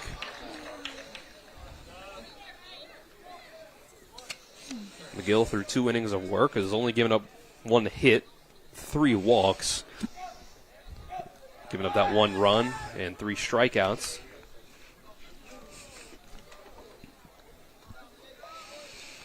Alter Henderson and Jameer Brown due up for the Bulldogs. R.J. Brown over, taking his lead at first. McGill comes to the plate. It's outside, and here's a throw down at R.J. Brown after the ball high and outside. Senior catcher Canarium, he's not going to let him get away too far. Martinsburg's down 3 runs. I heard Coach Ballard yelling over there, no chances. They got to play base to base at this moment. They cannot be, giving up outs on the base to run themselves out of innings because, Mason McGill doesn't give you a tremendous amount of opportunities. And if he's going to give you an opportunity to put you on, you don't want to run yourself out of the inning. McGill comes with the 1-1, and it's going to get away from Canarium behind the plate. Allow R.J. Brown to move up to second. The ball was way inside. Wild pitch from McGill. So now runner in scoring position. Yeah, he's been not himself quite this inning, overthrown a little bit. That 4-run inning, he's sitting on the bench for a little while. It's not cold, but it's chilly. It's sweatshirt weather sitting over there, and then of course a lot of momentum, a lot of you get a lot of antics out of the dugout over there as they get wound up and cheer their teams on and enjoy, have a good time in that dugout. But he come out firing. He ran out onto the mound, so I know he had a little bit of energy in him, and that energy from that 4-run inning, offensive inning, and he brought it out to the mound. And 4-pitch walk, and now he's thrown 1 to the backstop there. So Coach Snyder going to come out and settle him down a little bit and tell him to, you do you, and calm down and throw strikes and let the defense work, things like that. And so, again, Christian Alter will step back in. 2-1 count to him. Here's Martinsburg trails 4-1. Swing and a miss at the low pitch from McGill. Got Alter to chase. Brings the count to 2-2. Yeah, Alter swung out of his shoes on that one. He was after it. He liked that pitch. Count's even back out. 2-2. Here's a pitch, swing and a miss again from Alter. That pitch was outside, probably high as well, but Mason McGill gets his 4th strikeout. Big strikeout for Mason McGill as he was, he come out of that inning, and his first 5 or 6 pitches there he wasn't happy with at all, and for him to come and get one of the better hitters in the EPAC there, good job calling timeout, calming him down, getting him back into, getting him back into his lane there. That'll bring up Grant Henderson, who had a rough time in the last half inning pitching, but come to the plate. Try to take some swings on McGill. First pitch is outside and low for ball 1. Henderson was able to advance Alter to second on a sacrifice bunt in the bottom of the 1st. McGill able to get a swing through by Henderson, even the count back up. Yeah, that inning for Henderson, was just, they made him work. I mean, he only gave up 1 hit. He did walk the leadoff batter, but then, he did come back and fight his way through it. So, Hedgesville just did a great job putting pressure on the opportunities that they had. The fielder's choices, the sacrifices, the squeeze play, and, just continue to put pressure on Martinsburg. 1-1. Inside is lined over to shortstop. A runner will move to try to get to third. R.J. Brown easily thrown out by the shortstop, Noah Brown, over to Manor, making the tag. Yeah, just not a very smart base running play there by R.J. as the ball was right in front of him. He's got to try to at least give Grant a chance to run that out as it was hit softly, but he kind of broke late and not 100% sure, what he was reading there. Maybe he was reading the throw, but regardless, took the runner out of scoring position away for Martinsburg, as we have 2 outs and a courtesy runner for the pitcher, Henderson, who reached on the fielder's choice there. Looks like Tomlinson. Carson Tomlinson, number 8. And McGill will immediately try to pick him off, but no success there. Yeah, Hedgesville wanted that call. It was, McGill threw it on a rope over there, and again, the turf's a little slippery, so any little slip there is going to, cause it to be a close play. Brown hits this one on the ground to second base, and throwing it over to the shortstop, Noah Brown, is Evan Williams to get the lead runner and the 3rd out. So with that, Martinsburg goes down quietly. In the end, no runs up on the board after the leadoff walk by R.J. Brown. And Hedgesville will come up in the top of the 4th with still a 4-1 lead. We'll take a 1-minute break and come back with the 4th. This is EPAC Baseball and Talk Radio, WRNR and TV 10. Join us for the 28th Annual Eastern Panhandle Home Show March 29th and 30th at the Roundhouse in downtown Martinsburg, with over 120 exhibits and food trucks on the grounds. Diamond sponsor Pine Creek Structures is once again giving away an outdoor patio set that you can enter to win. This year's silent auction sponsor is the Sean Craig team at ERA Liberty Realty. The 2025 Home Show is the place to see home builders, remodelers, banks and lenders, landscaping companies, heating and air conditioning contractors, and more. Platinum level sponsors include Aspen Home Improvements, City National Bank, and Eastern Panhandle Heating and Cooling. Admission is always free, so stop by the Roundhouse and get information on your next home projects March 29th and 30th. Gold sponsors include Century 21 Modern Realty Results, the Hornby Media Group, Jefferson Rentals, Made in the Shade, and Negley's Water. Silver sponsors include CNB Bank and Nicely Done Pools. Visit ephomeshow.com. We reached the top of the 4th from P.O. Faulkner Park. Martinsburg got out to an early 1-0 lead after manufacturing a run and getting it across on a wild pitch. Take a 1-0 lead after 1 inning, but 4-run top of the 3rd for Hedgesville has put the Eagles up on top over the Bulldogs 4-1. Top of the 4th inning, brought to you by the Skinner Accident and Injury Lawyers, representing accident and injury claims for over 50 years. Go to SkinnerWins.com. Now for the Eagles, number 2, Evan Williams. Yeah, you got some action in Hedgesville's bullpen. We can't quite see Martinsburg's bullpen, but I know that Grant's at 68 pitches, 42 for strikes. Mason McGill's at 49 pitches. So whoever was in the bullpen area down there for Hedgesville's coming back up now. I don't think you'll see Grant go too much farther than, maybe 80, 90 pitches. Evan Williams steps in to start the top of the fourth. He will swing at the first pitch. It'll be grounded over to first, and Bradley Loper will step on the bag for a quick out number one.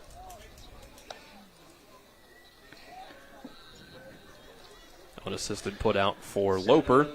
If you're Martinsburg, Grant Henderson, that's exactly what you want there. As your pitch count got up, in that last inning there, you get a quick one pitch, one out. See if Hedgesville, going to continue to swing early here and maybe get him a quick inning.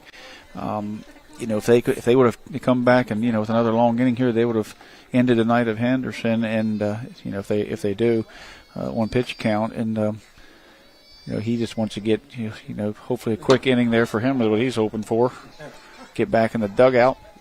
His first pitch to the Plogger is way outside over the glove of Fox to Plogger, who started off that 4-run top of the third with a leadoff walk. Eventually came around to score. Yeah, those walks will beat you. They'll beat you all the time. Hedgesville did a good job of making it hurt and then capitalizing on mistakes last inning. 1-0 to Plogger. It is going to be fouled back. A couple close plays there, but bunt back to Henderson last inning. It was a bang-bang play at the plate, then a ground ball back to him that threw hard over to third and ended up in the left field. So, those two outs, changes the complexity of the game. But Hedgesville, they know that Martinsburg's young, and they're going to put pressure on them any way possible on the inexperienced of Martinsburg. And they're going to make a few plays, but when you're inexperienced, you're going to make some errors, and that's what Hedgesville's hoping on as they run the bases. And certainly experience a lot of times is, will beat, lesser experience. 1-0 was inside, made it 2-1, and now swing through by Plogger for strike two.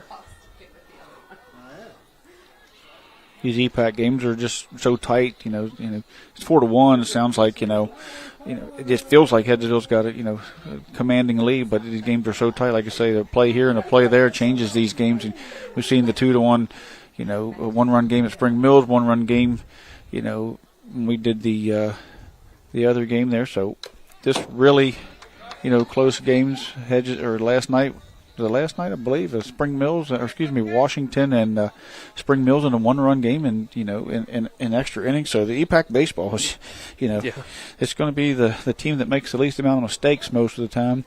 And like Coach Byler said, win the free base game. At the moment, they're losing the free base game, to errors and a few walks. And that's just kind of that's how close these matchups are. Just barely outside on the 2-2 pitch to run the count full. Plogger has a chance to draw a second walk in 2 at-bats.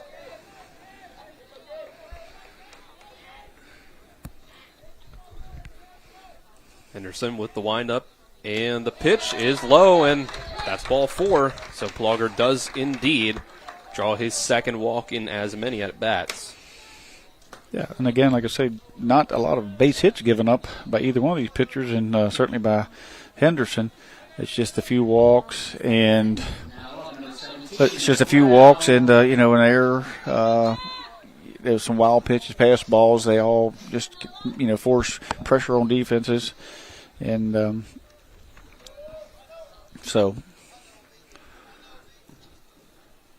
see what they can do again with another walk here early in the inning. Brings up Noah Brown with 1 out. Here's a throw over.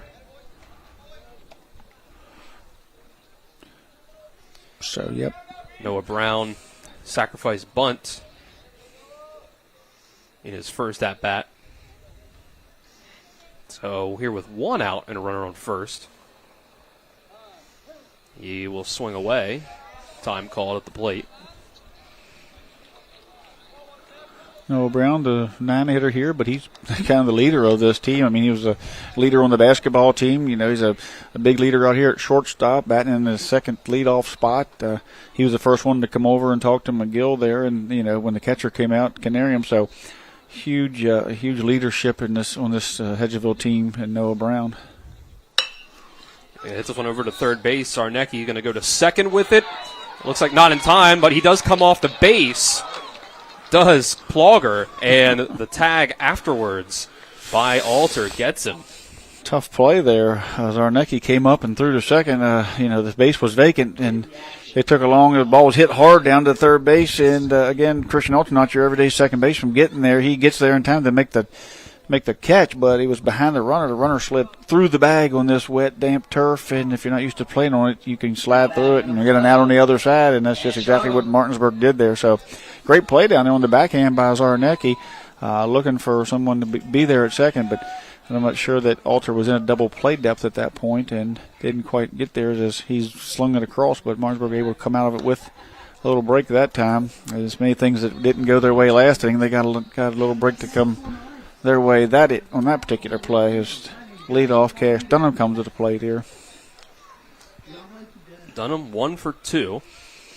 He's able to lay down that bunt that got a run home. First time around.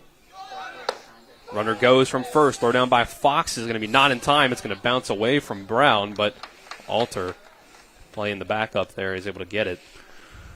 Brown, who had and I believe, correct me if I'm wrong, who had a little bit of a knee injury or leg or something there in the sectionals of basketball, seemed to be healed up pretty good with that run, and he took off and didn't look back. He looked like he had all his speed with him.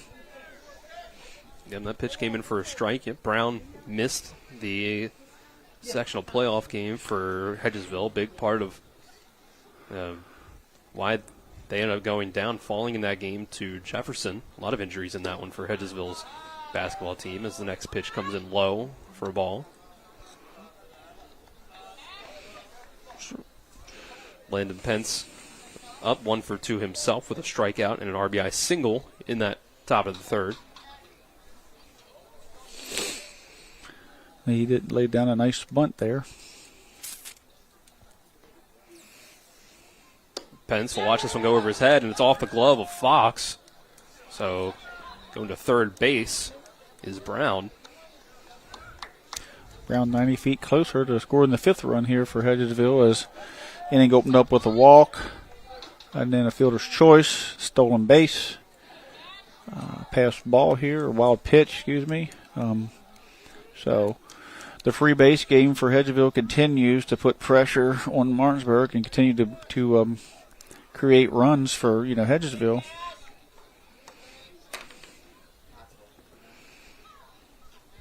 Henderson goes to the windup with the runner at third. 2-1. High for ball 3. Yeah. Henderson actually has only given up 1 hit to,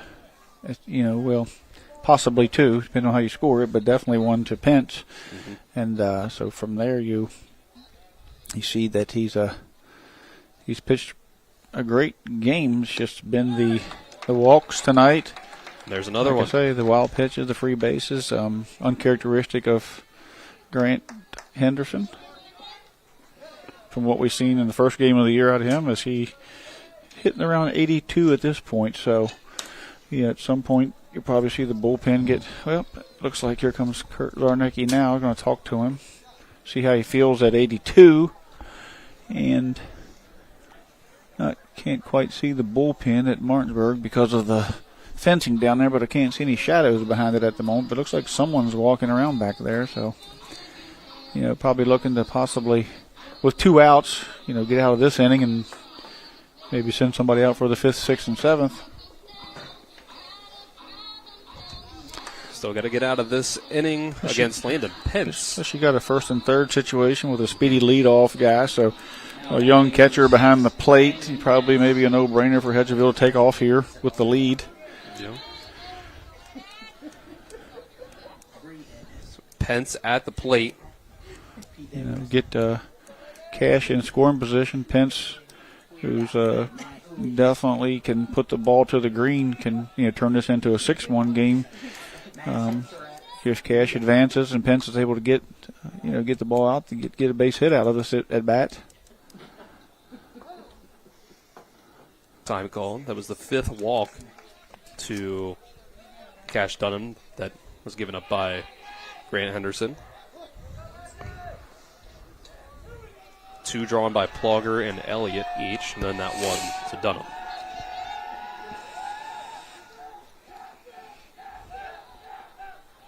First pitch to Pence. It's going to be fouled to the backstop. You have to figure, Hedgesville would run. They ran with 2 outs with nobody on third, so 2 outs in first and third. I would have thought, they'll be off and running at this bat, but also maybe you don't want to take the bat out of Pence's hands as hot as he's been as well and risk it. So, a couple ways to look at it. Just as coach, Nicky Brown and Eric Grove knows their team, knows their abilities.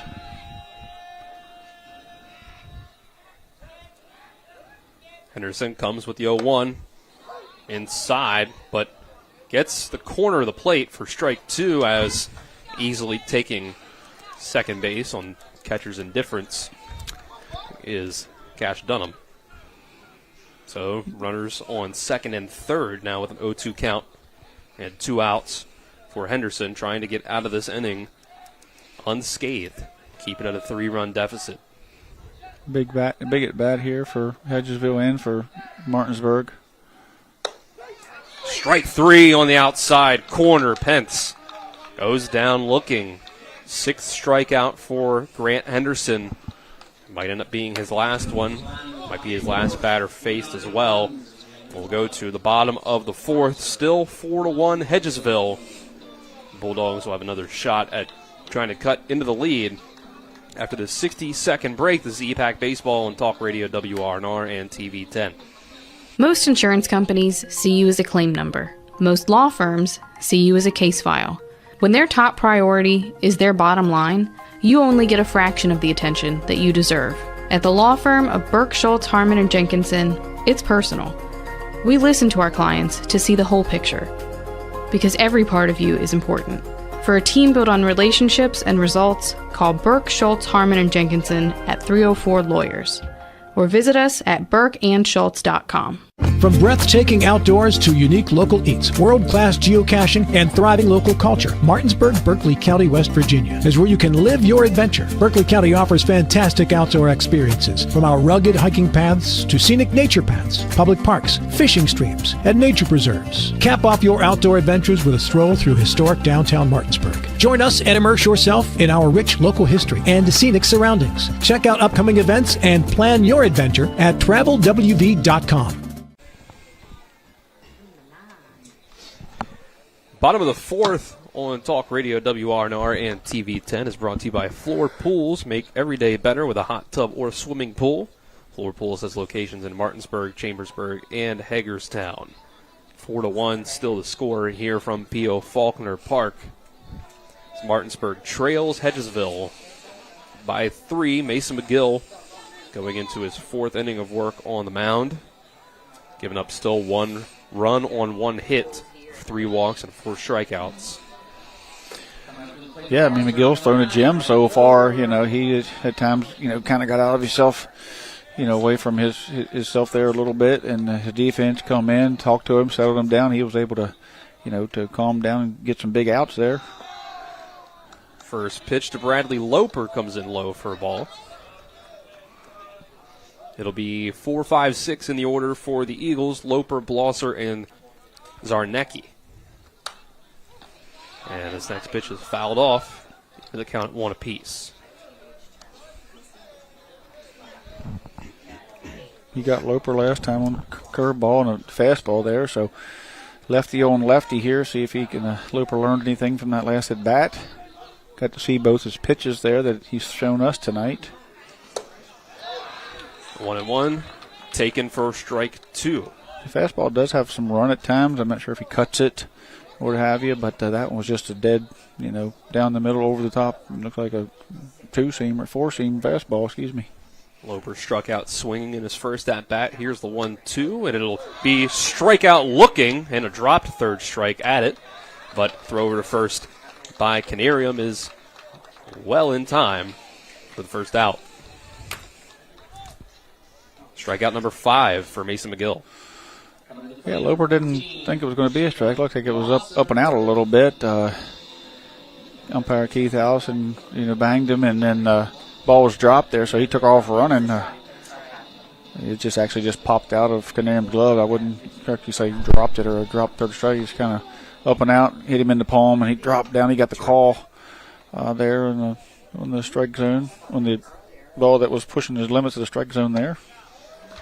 And McGill will start off the at-bat to Blosser with a swinging strike one. So McGill perhaps in a groove now. Hey, he's looking pretty confident out there.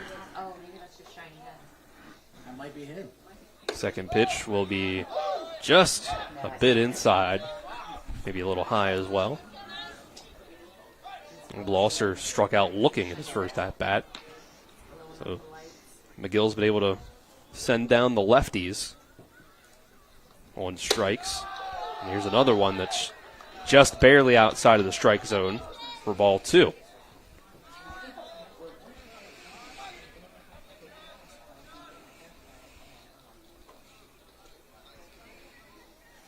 Blosser steps back in, the left fielder. Batting from the left side of the plate. 2-1 count, taken for strike two. McGill throws the fastball in there to get it across and even the count back up. Jefferson has won at Jefferson has won at home against Washington 9-2. Jack Gross went 6 innings with 10 strikeouts and only gave up 1 hit and 0 earned runs. He was relieved by Alex Danner, who came in and got the final 3 outs of the game there. So Jefferson improves to 6-0. Looks like Washington, I believe, has a second loss of the season there, as they're at 3-2 at the moment. Very wide ball 3 makes the count full. Now here comes that pitch from McGill. It'll be inside ball 4.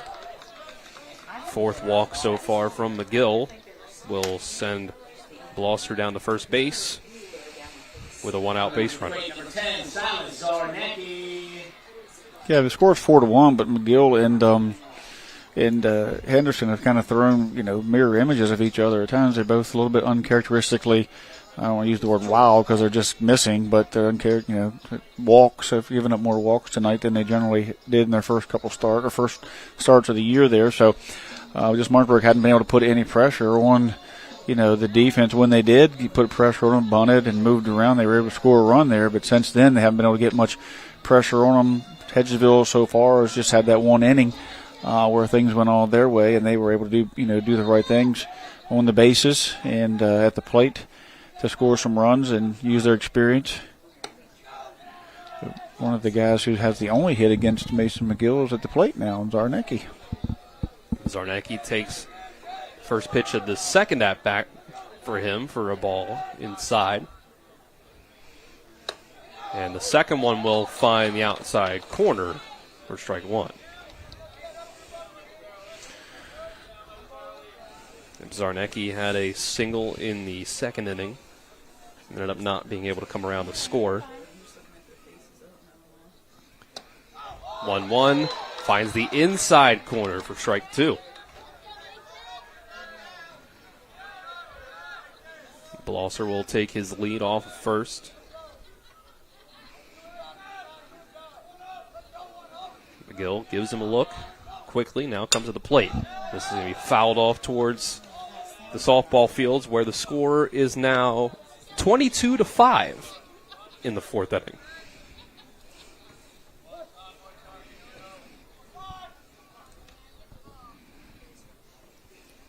Back over here on the baseball field. It's a 1-2 count. Here's the pitch from McGill. It's going to be low and through the legs of Canarium. Blosser is going to get his way over to second base. 2-2 count now to Zarnecki after Canarium has to go back for that one. McGill settles back in on the rubber. Here's the pitch, and it's going to be shot over towards the right side of the backstop.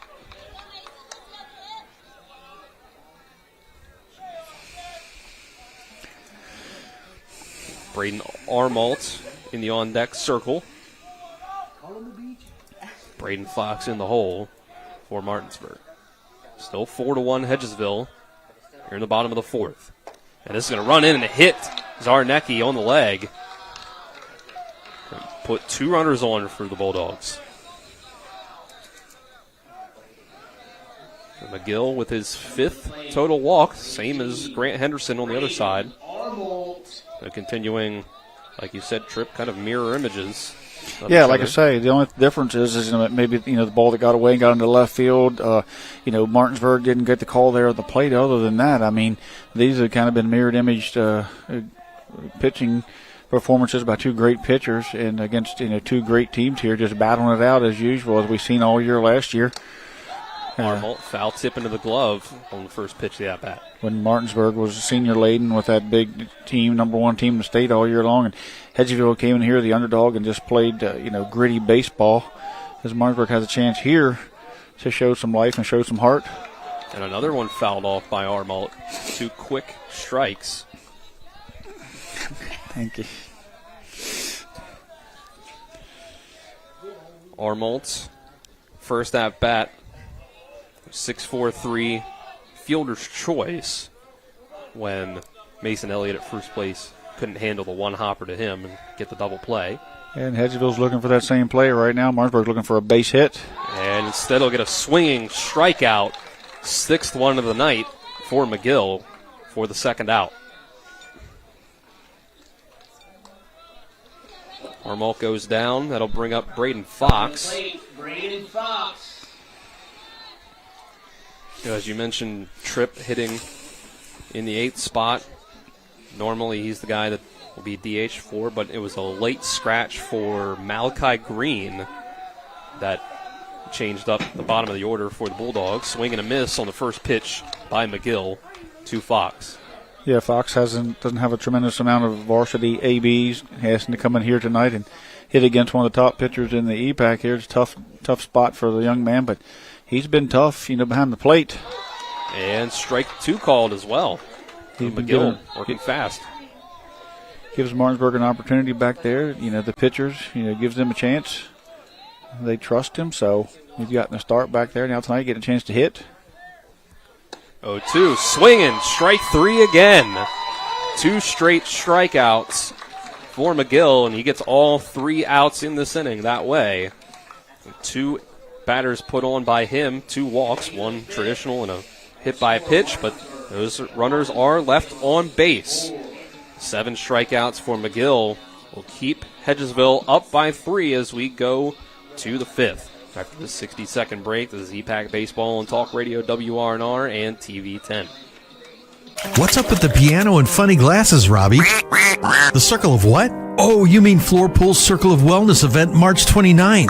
Right, they have your entire wellness routine covered. Sweating it out in saunas to detoxify and relax your muscles, soaking in hot tubs for stress relief and improved circulation, swimming in a pool or endless pool for low-impact cardio and fitness, and chilling in cold plunges to boost your immune system and recovery.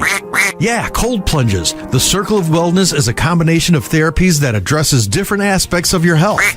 You can dive into all the benefits Saturday, March 29th at Floor Pools. From 10 a.m. to 1 p.m., you can take a swim and check out all the wellness elements to discover how each part of the circle can help you feel your best. Don't forget your swimsuit. I think your feathers qualify, Robbie. Guest swimmers will also be on hand for demonstrations. That's Saturday, March 29th at Floor Pools in Chambersburg, Hagerstown, and Martinsburg. Floor Pools, where relaxation meets revitalization. Pitcher. Alter. Christian Alter will take the mound for Martinsburg. Going into the top of the 5th inning.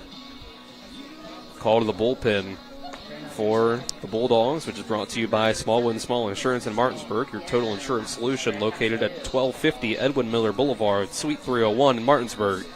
Call them at 304-263-3361. Tripp, you have the game changer stats up there for Grant Henderson's official day. Yeah, after 4 complete innings, he gave up 1 hit, actually 4 runs, but only 2 were earned. He had 6 strikeouts in those 5 walks, and he finished the day with 85 pitches there. So, really good start for Henderson. He's at 1 inning there where Hedgesville was able to move people around the bases via some free bases and, whether they be in errors or pass balls or wild pitches, those types of things. And then the big sacrifice there that squeeze play. Cash Dunham was able to lay down and move up, and then started taking a little bit of and forcing Grant Henderson to pitch count up. But all in all, he only gave up one hit to this great hitting Eagle lineup, but they were patient at the plate, forced him to throw strikes, and they took walks, and they took advantage of the opportunity that they had that inning. First pitch of this outing for Christian Alter is a strike. It's to Brett Pedersen. It's the heart of the order, 3-4-5, that Alter has to start out against. Top of the fifth, brought to you by CMA's Martinsburg and Winchester dealerships, proud to be the owners who just care more. Looks like Musselman, after being down 6-1 in the middle of the game there, has fought their way back. And there the game is the top of the fifth, and it's 6-5. So they are fighting back at this point.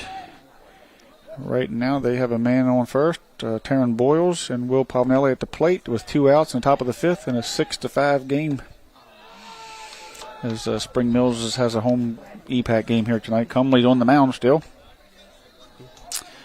He's gone 4 2/3, 5 hits, 5 runs, with 6 strikeouts and a walk. 1-1 after a ball from Alter is up high. Ball 2. Pedersen, Canerium, and Elliott due up for the Eagles.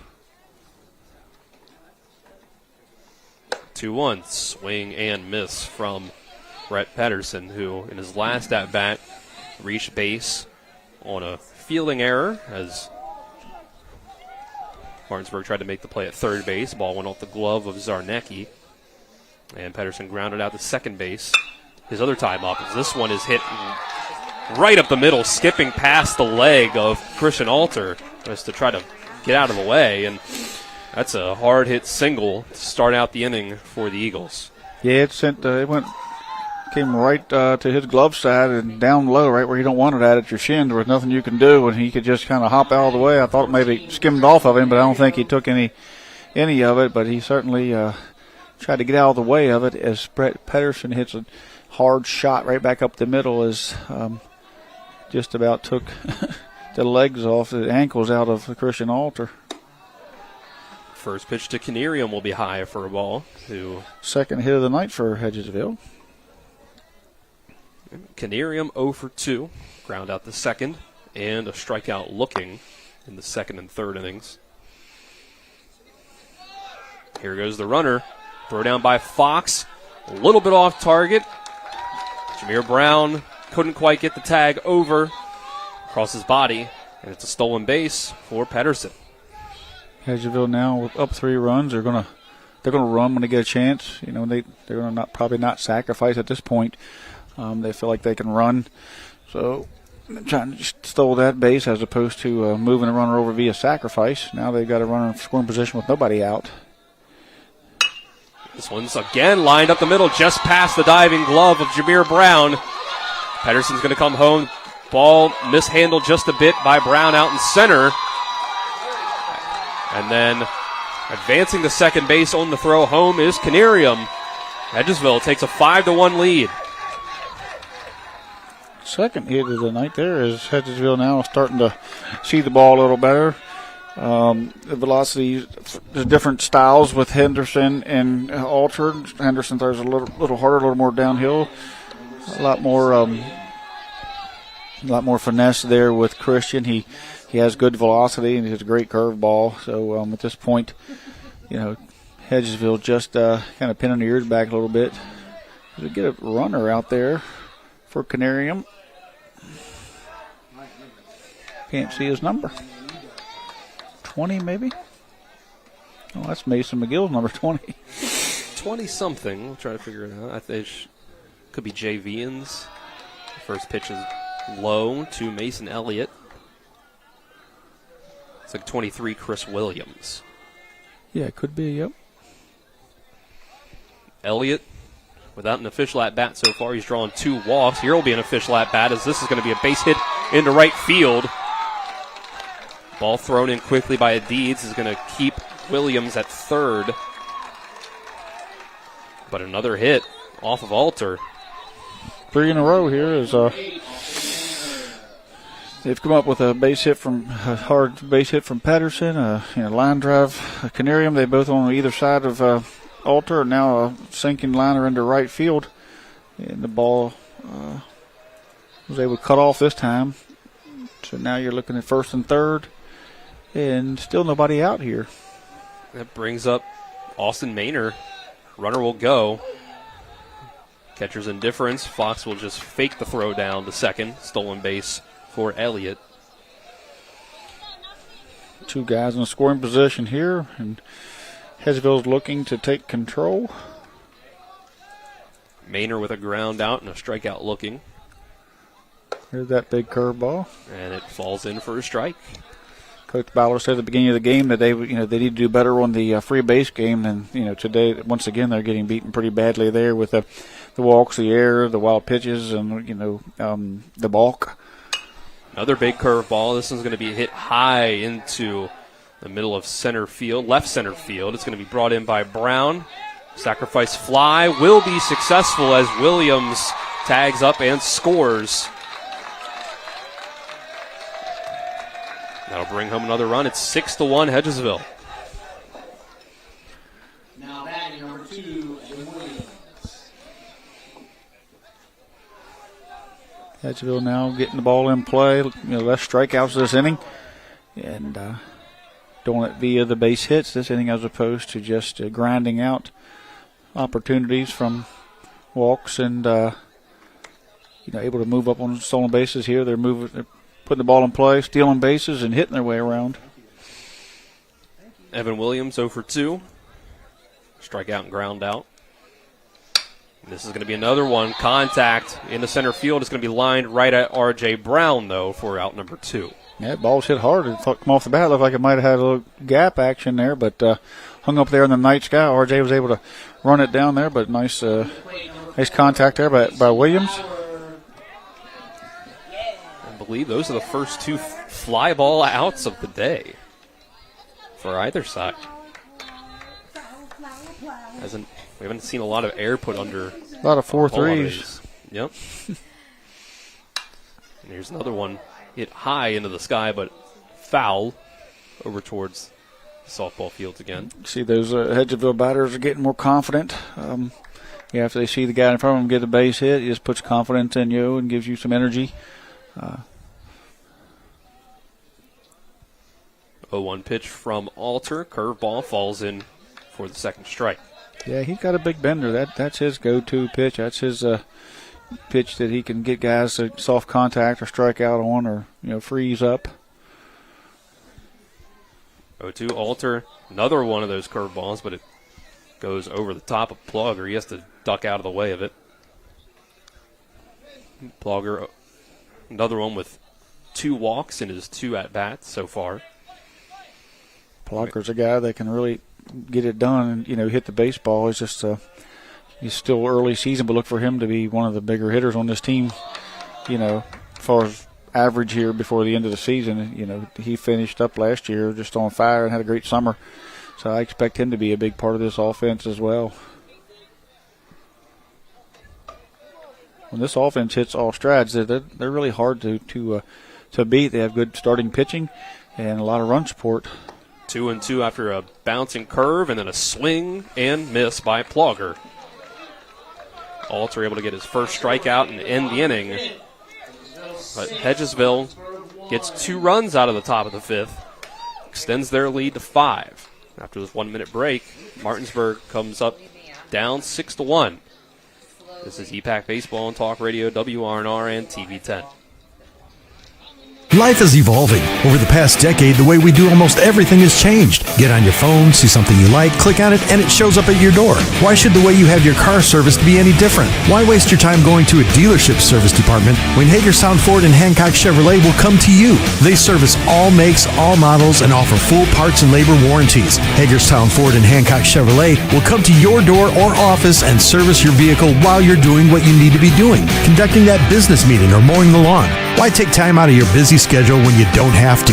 Hagerstown Ford and Hancock Chevrolet's friendly, knowledgeable staff will come to you where you live or where you work for full service maintenance, from oil changes to tire rotations, brakes, batteries, multi-point inspections. They handle it all. Hagerstown Ford and Hancock Chevrolet is committed to delivering the best of the best to their customers. Trust them to service your vehicle where you're at home or at work. Skip the time-consuming and terminal wait at the dealership. Schedule your appointment at fordofhagerstown.com or hancockchevy.com. Move to the bottom of the fifth. Brought to you by Trips Flooring. Not sure where to go or who to trust with your flooring needs? Call Trips Flooring at 304-229-7009 or online at tripsfloorsanding.com. Hedgesville extends their lead out to 5 runs, 6-1. Mason McGill getting even more run support to work with as he continues to throw a good game out on the mound for the Eagles. Yeah, he's had a great game. You know, he's Life is evolving over the past decade. He's able to get out of it. His defense worked well for him. Certainly was able to strike out some guys, after those walks, which shows you his resilience and his ability to put a bat at bat, behind him and move forward to the next at bat and do what he needs to do to get, keep his team in the game and keep Martinsburg off the scoreboard. R.J. Brown looks at strike one to start the inning. Now McGill will come to the plate again and quickly gets strike two. McGill working fast. Ended the fourth inning with 2 straight strikeouts. It's the 7 and 8 hitters for the Bulldogs. R.J. Brown comes up with a walk in his only at-bat, and there's 3 straight strikes for a strikeout. 8th of the day for Mason McGill. Yeah, he just blew it by him there. I mean, he just challenged him and said, here it is, hit it, see how far you can hit it. And, he just, that left-hander, got a little bit of movement, hard to catch up with the fastball for one. And then, with that movement and coming from the left side, it's really tough to hit. Christian Alter swings and misses at the first pitch of this at-bat. Alter was one of those 8 strikeouts last time he came to the plate in the 3rd inning. Alter's a tough out. I mean, he swung through that, but it's a good matchup here between pitcher and hitter. And there's a check swing. It grounds it over to third base. The throw in time. Maynard gets it over to Elliott, keeps his foot on the bag for a quick second out. Nice play by Maynard on the run. Yeah, ball come up off that turf a little high. Christian's got some speed. He come up and just threw an overhand. He muscled it across there. It didn't wind up or anything. He just picked it up, got it up high like a catcher, and chucked it across there. Didn't have a lot of time. Great stretch over there by Elliott. The ball come up the line. He stayed with it, not worried too much about the runner, and grabbed that ball up the line and got the out. Grant Henderson still in the game hitting for the Bulldogs. Take first pitch ball. And now here's a swing and miss for the first strike.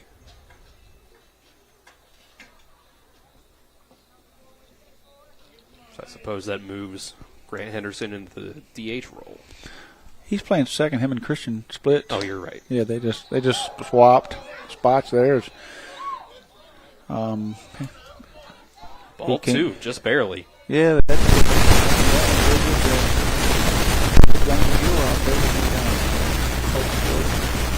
jumped up on second base. Here's another one coming in for a ball, 3-1. Just goes to show you how much Hedgesville's into it, how much they want it. They're over there. They're cheering on each pitch, hanging on it. Pretty passionate about this game. They, like you said, last year they left here with, little animosity as we had some these kind of game with Shippey against 2 great teams last year, and came down to the wire. 3-1 pitch does get across for strike 2. Hedgesville had an opportunity to knock off the number 1 team in the state, going to the regionals, and they just about did it. So, they're always a great competitive team. Swinging strike 3, 9 Ks for Mason McGill. Sends down the Bulldogs quietly, 1-2-3. They're running out of time to get back into this one. They'll have just 6 outs left. But before that, we'll go to the top of the 6th after this 1-minute break. The Eagles lead by 5, try to add on to it. EPAC Baseball and Talk Radio, WRNR and TV 10. Mark Hughes Plumbing and HVAC is here to solve your plumbing and heating problems while meeting your renovation needs. Now serving Berkeley, Jefferson, Hampshire, and Mineral counties. We're a family-owned and operated company that's fully licensed and insured. We can do kitchen and bathroom upgrades and remodels, plumbing, HVAC and light excavation, well pumps, water heaters, and drain clearing. Call 304-620-8013. Mark's Hughes Plumbing and HVAC. We look forward to working with you. So what? So what? It's not going to be easy. It's going to be really hard. We're going to have to work at it every day, but I want to do that because I want you. I want you and me forever, every day. What do you want? What do you want? Come on, what do you want? What do you want? I want Panhandle dumpsters for the first month free. Use the promo code to get the first month free. She does get called Vivian. 2 innings left here from P.O. Faulkner Park. Top of the 6th brought to you by Parsons Ford, 1400 Shepherdstown Road, and online at parsonsford.com. They became number 1 by making you number 1 first. Parsons. Noah Brown, number 9 hitter for the Eagles, to start off against Christian Alter in his second inning of work. Strike 1 taken by Brown to start off. Yeah, it sort of feels like the life's out of Martinsburg a little bit. His momentum has certainly stayed in. Here's a fly ball to left field. Going under it is Blosser. He will bring it into his glove for out number 1.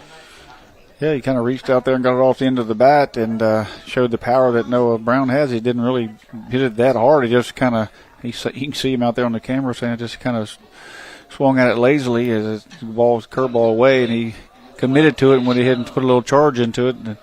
And just a sort of a half swing sent it out there, nearly 300 feet.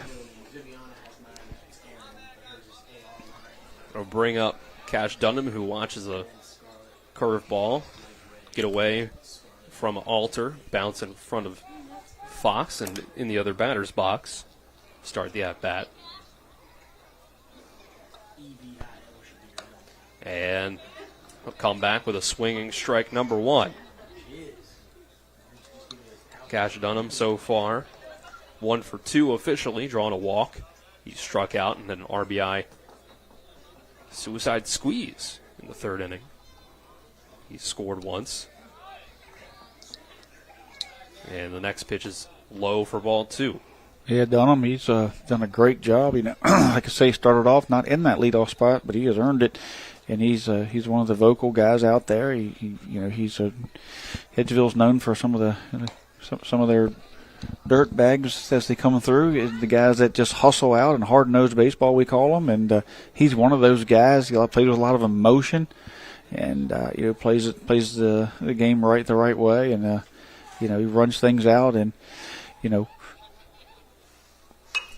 does what he needs to do to help his team one way or the other. Dunham took a strike 2 called before fouling off the next pitch here. Landon Pence to follow.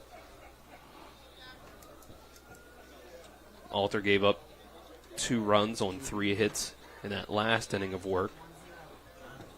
Here's 2-2.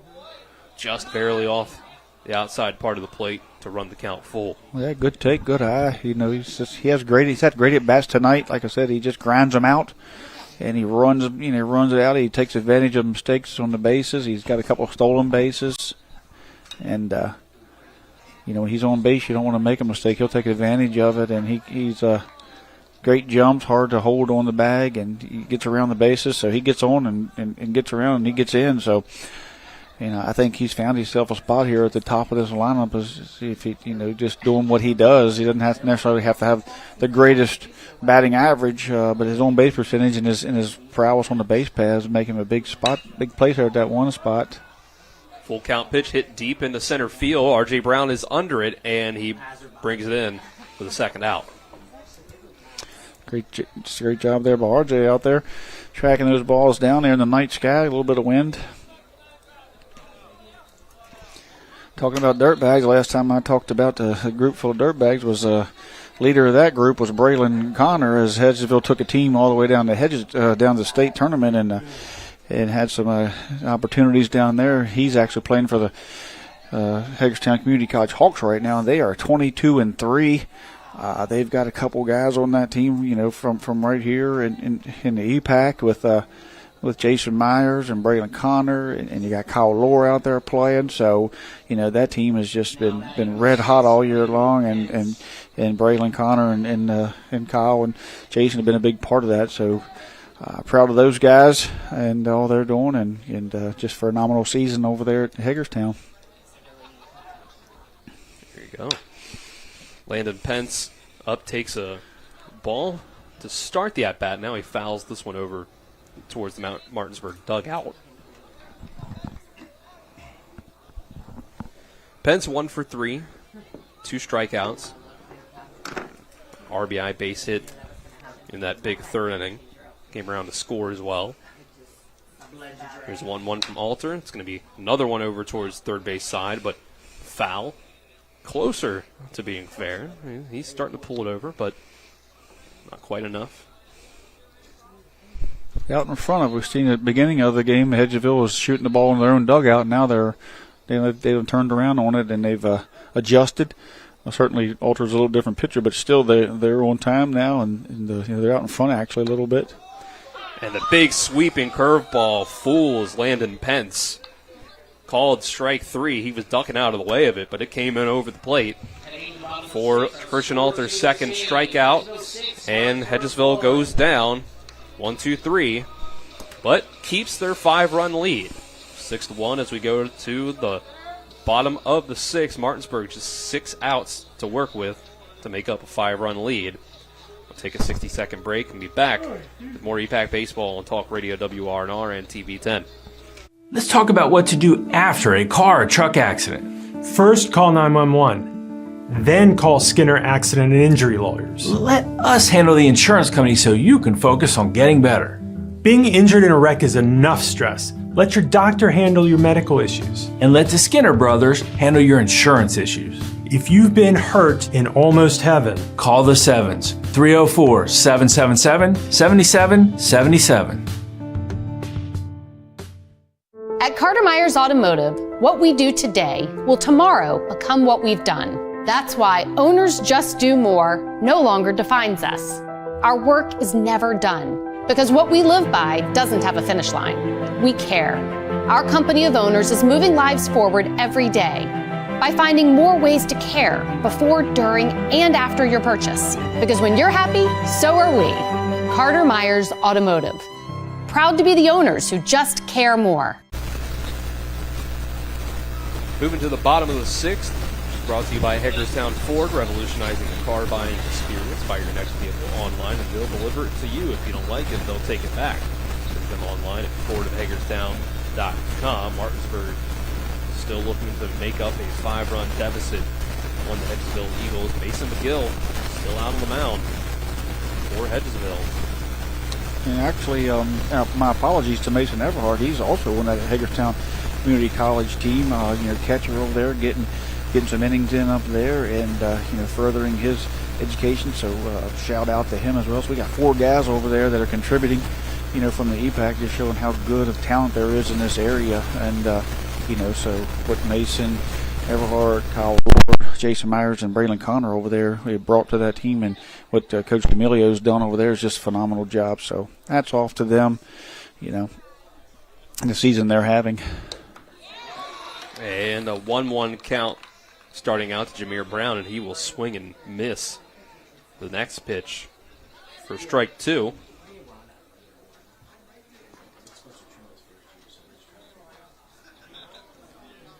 McGill through 5 innings still allowed 1 hit for that 1 run. And next pitch comes inside for ball 2. Martinsburg didn't need a hit to get that run across, but Silas Sarnecki in the next inning was able to get the ball hit into the outfield. 2-2. Got him. 10 strikeouts for Mason McGill. Brown swings at a fastball outside. Talking about some collegiate guys, a couple of guys from these two schools, Riley Bubb from Hedgesville, and you got you have Carson Buber and Jordan Camby from Martinsburg. They played a big part over at Potomac State. Potomac State was down to their last out against Garrett last night as Loper steps in, and they were down 6 runs, I believe. They're 11-5. They plated 7 runs with 2 outs. With Riley Bubb coming in with the walk-off run there to come back all the way with 2 outs with 7 runs with 2 outs. So fun to watch those guys. Carson gets some time on the mound. Riley gets some time at and he plays left field and right field daily and bats. And Camby's down playing the center field, and you have a second baseman and an outfielder with Bubb. Bradley Loper quickly goes down 0-2, and he will look at strike 3. 11 strikeouts for Mason McGill. McGill's on fire now. He's feeling it, and we're getting to a time, and he's getting later in his pitch count, but he's getting stronger as he goes, and that says a lot, especially early in the season, about his preparation up to this point. How he's prepared himself for the season, and it looks to me like he's not getting any. As the game goes on, it says a lot about your off-season program when you're able to go in there and still wing it in this, and you're up to about 80 pitches right now, I think, and he's still just firing on all cylinders. It's a hat trick for Loper, 0-3 with 3 strikeouts. Here comes Jacob Blosser, who has struck out once himself, takes a ball on the first pitch. He's also drawn a walk in his second at-bat. The 1-0 comes across to even the count.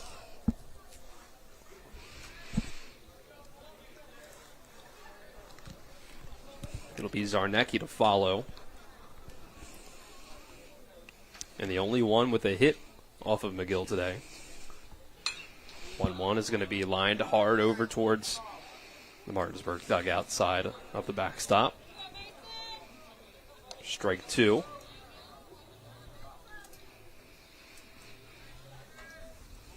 Blosser steps in, and lefty on lefty. Got those high stirrups. Big orange stirrup showing.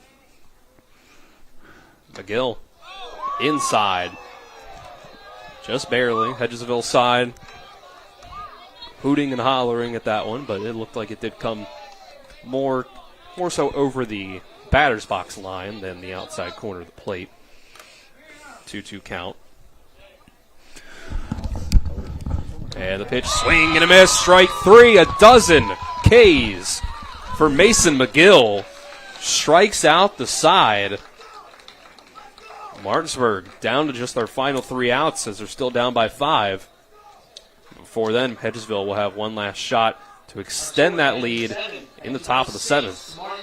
We'll take a 60-second break. We'll be back for the 7th here on Talk Radio WRNR and TV 10. In the market for a new vehicle? Then look no further than CMA's Toyota of Martinsburg and CMA's Chevrolet of Martinsburg, all in one convenient location. We have hundreds of new and used vehicles available, so you'll be sure to find exactly what you're looking for. And with CMA's Love It or Leave It promise and our lifetime powertrain warranty, you can buy with confidence. Visit us online at CMA's Toyota of Martinsburg.com and CMA's Chevrolet of Martinsburg.com, where owners just care more. The Shenandoah Apple Blossom Festival is celebrating its 98th festival. Are you ready to purchase your pink and green Apple Blossom swag for the festival? The Blossom store is officially opening April 4th at Apple Blossom Mall, entrance on North Wing. Grab the newest apparel and merchandise for all your favorite events, plus flags and swag and more. We look forward to seeing all of the pink and green around town. Store opening is sponsored by Claudio's Pizzeria. Visit thebloom.com for more information.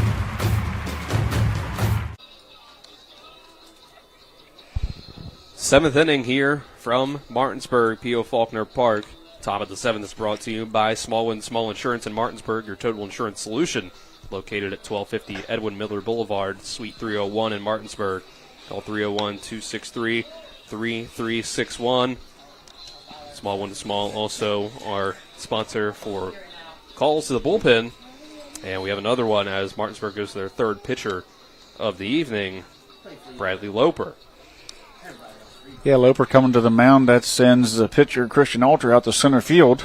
Center fielder R.J. Brown moved to left.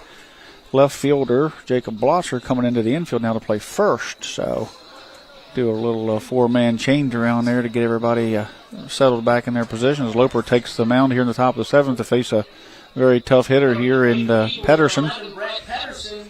Pedersen hit a rocket back up the middle last time against Christian Alter, right at his below the knees, which is exactly where you don't want to get hit. You can't protect yourself there.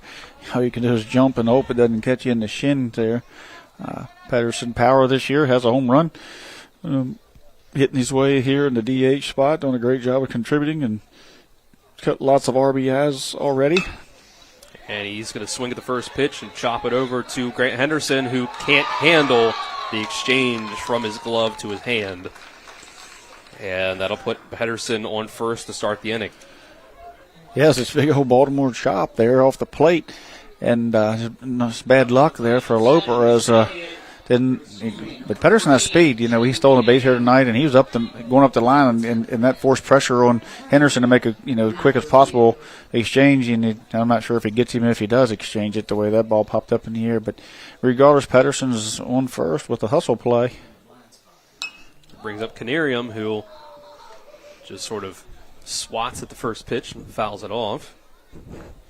Canarium 1 for 3 with a strikeout and an RBI single last up at bat. Christian Alter in his 2 innings was able to send the 9-1-2 hitters down 1-2-3, but it was this part of the order that got 2 runs off of him as Loper throws the second pitch inside for ball 1. Alter in 2 innings gives up 2 runs on 3 hits, 2 strikeouts.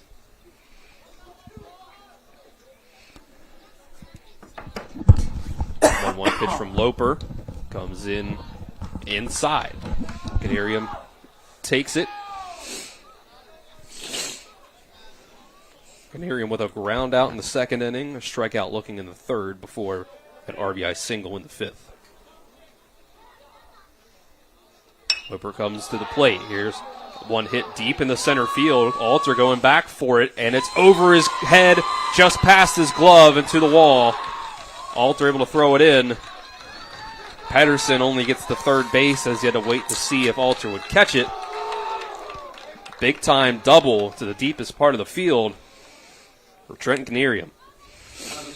Yeah, he hit the ball and it just kept going, and we kept watching Alter go back, and looks like we're going to get a courtesy runner there for the catcher, number 23, and I believe that was Williams again, isn't it? Yep. So we got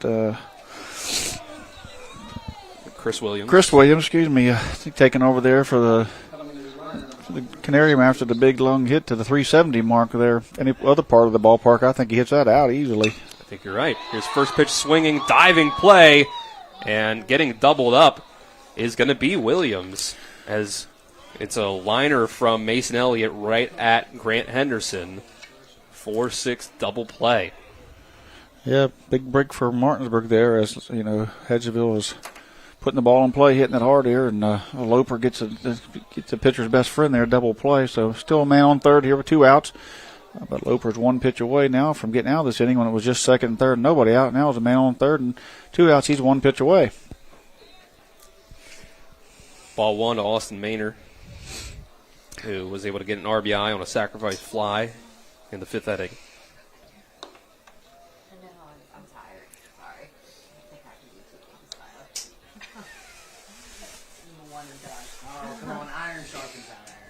Maynard will step back in. That sacrifice fly was Maynard's only time not going down with an out and no RBIs here today. As the next pitch comes in for a ball. It was a ground out second base in the second. Strikeout looking in the third. But he's able to get an insurance run for Hedgesville in the 5th. Next pitch from Loper is a swinging strike. 2-1 count. Loper tries to strand that runner at third base. Brent Pedersen. Here's another swing and miss. Breaking ball, able to get Maynard to chase. Yeah, he got him chase that one down low there as Maynard was out in front, on his front foot there. Nice pitch. Mixing the pitches up a little bit there for Loper. Got him guessing.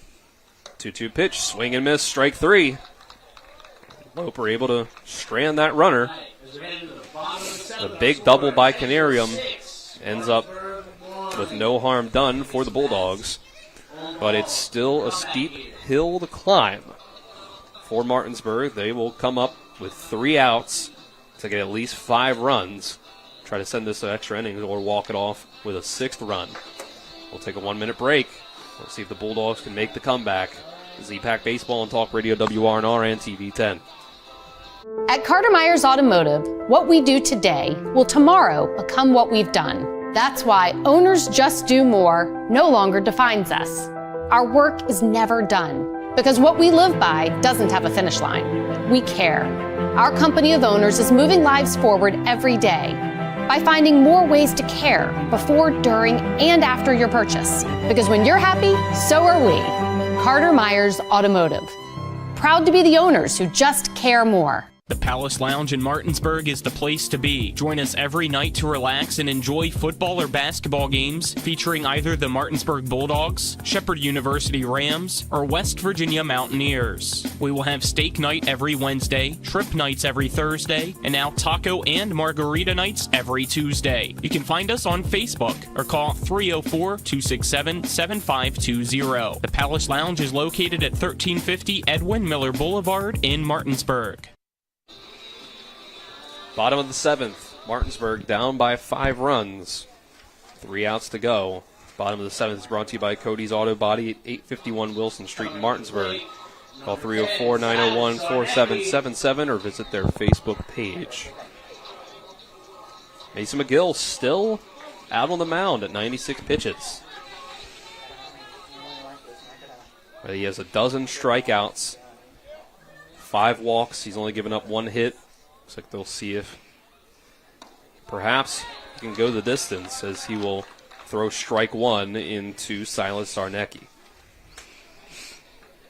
Yeah, he's had a heck of a night tonight. He shut Martinsburg down, that 1 run. There's strike 2. After that walk there, but he was feeling it there that last inning, and so he's going to come in here and try to shut this thing down with the pitches he has remaining. And the third one, strike 3 called, inside corner. 13 strikeouts for Mason McGill. And Nick was doing some research over here a minute ago. I think that it was true and just till that moment. But now Martinsburg has struck out 49 times in their 5 games so far this year. And there's another swinging strike for Braden Armolt.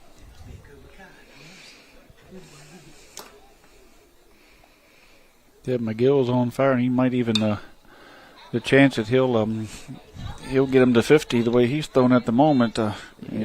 He's in total command and feeling it. Foul ball, strike 2. He's struck out 5 in a row. That's a good way to finish the game up, isn't it? And here's a chopper foul. Canarium goes and gets it. And Henderson, Brown, Loper, Blosser, Sarnecki have all gone down on strikes. And that's 6 of his last 7 outs have been strikeouts. Yeah, he's at 13 and 6 of the last 7 here. That says a lot when you can get this late into the game. And these guys have seen you a couple times, and you're still able to dominate. That just shows you what kind of pitcher he is. And, he's still got basically 3 years this whole year and 2 more years ahead of him. So what's that tell you? What he is going to be, an unbelievable, he is an unbelievable pitcher, but he's going to put up some phenomenal high school numbers in his 4-year career. Another one foul for Armolt, and then this one comes inside for ball 1. Just got to keep these guys healthy, and get them through these years. They throw a lot. They two-way. They play short. They play this, as he comes up high. But, they practice a lot. There's a lot of stress that, put on these young arms. And so there's a lot of, they got to be bullpenned, and they have to, have a routine after and each outing. So, good job over there by Coach Snyder having McGill prepped and ready to go. 2-2. Strike 3 again. 6 in a row. 7 out of 8. Make it 14 strikeouts for McGill.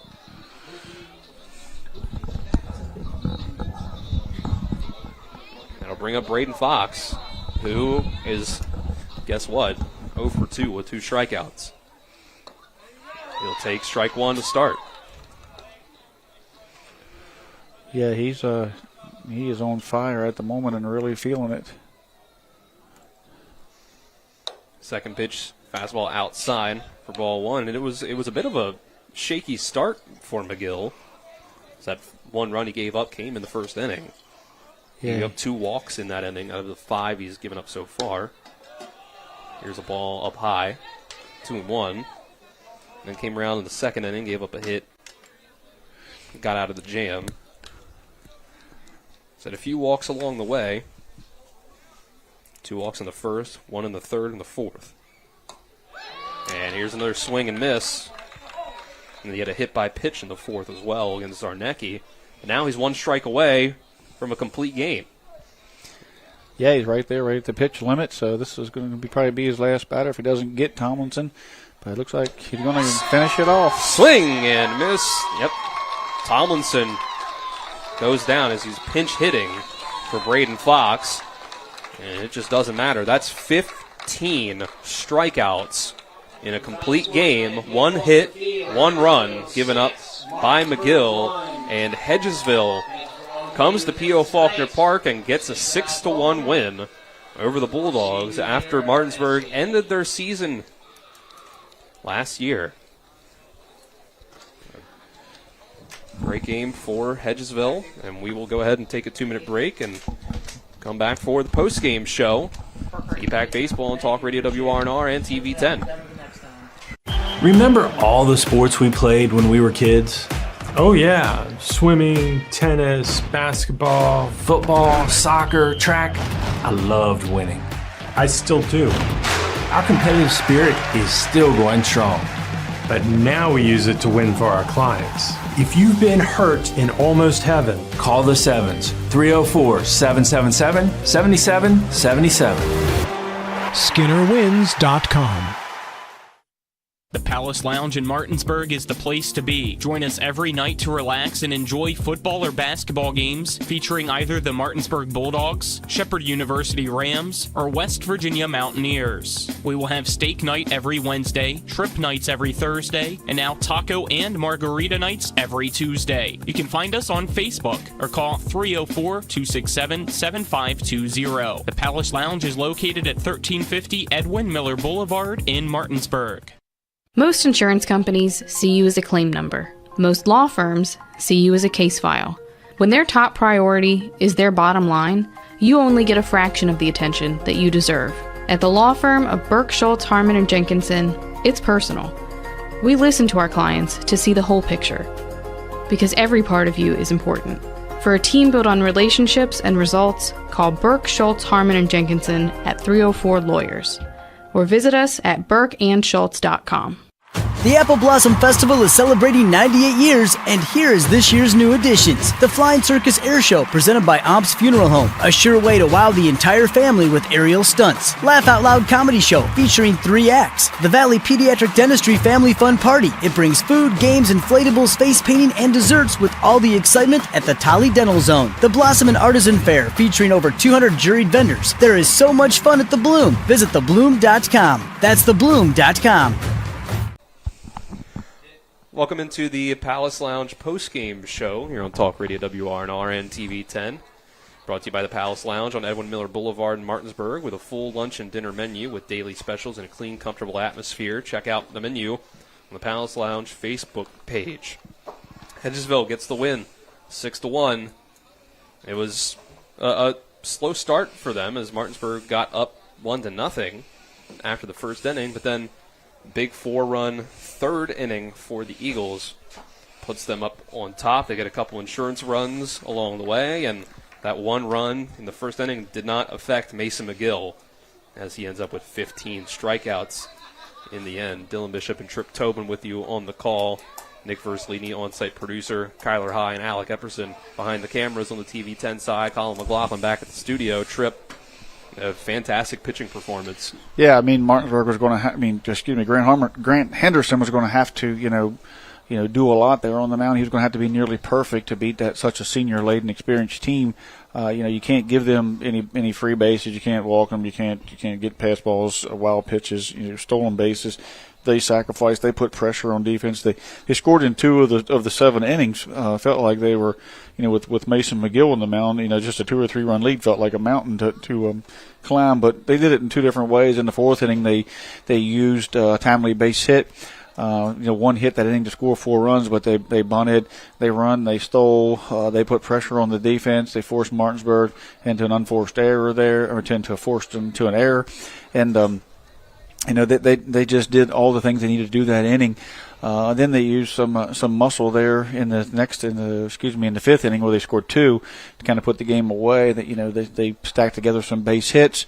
And they just showed that not only could they do it the hard way and grind it up, they could also find some green out there and trade places with guys on second base. So just a phenomenal pitching performance.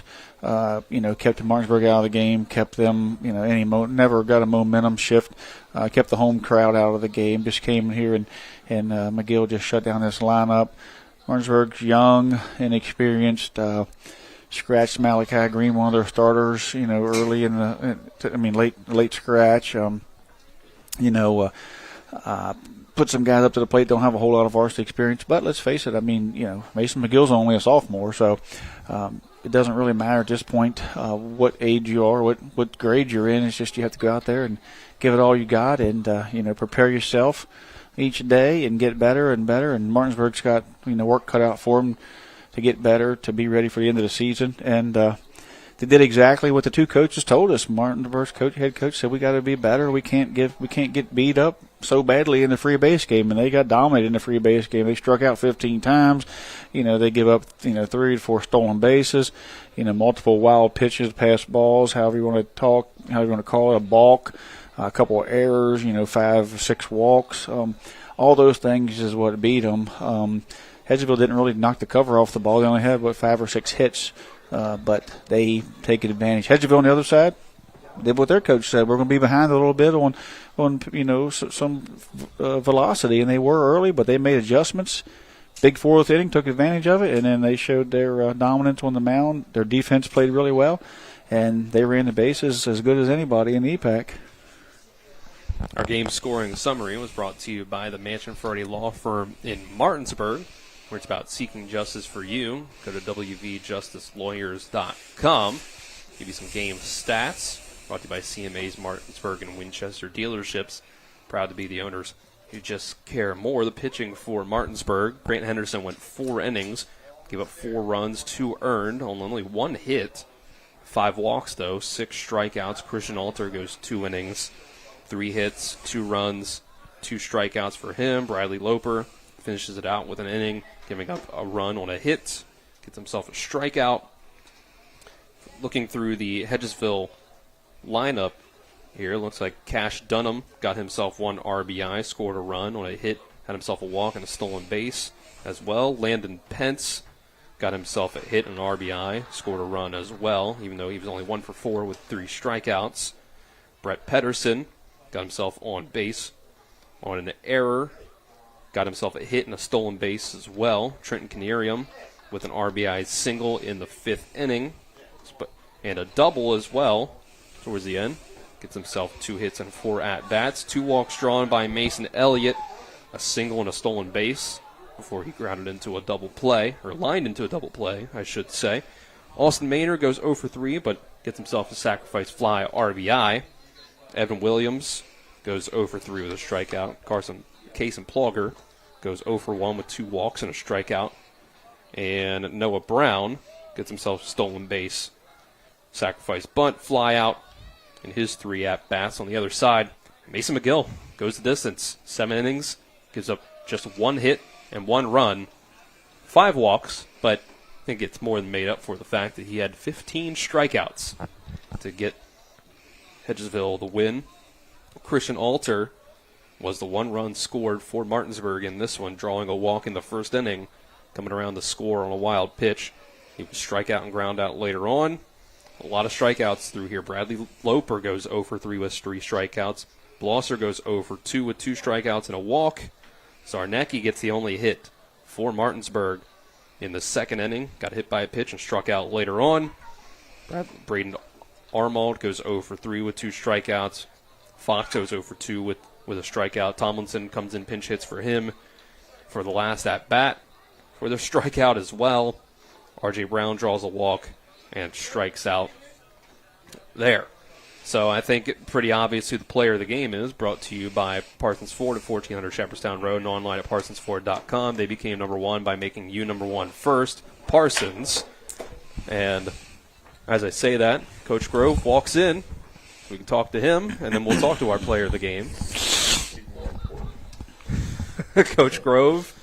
Of course, as you're putting on the headset, you say he's the more important one. But I mean, just talk about the performance from your pitcher out on the mound tonight. Yeah, he gets on my nerves when he don't throw to the leadoff hitter very well. But you see how dominant he can be when his mind's in the right place and he kind of gets in that groove. I think he struggled a little bit out of the windup early in the game. But it's one of those things. When you pitch, it's a rhythmic thing. And I feel like once he got in that rhythm, 4 through 7 innings, he was what we need him to be, and he did a great job.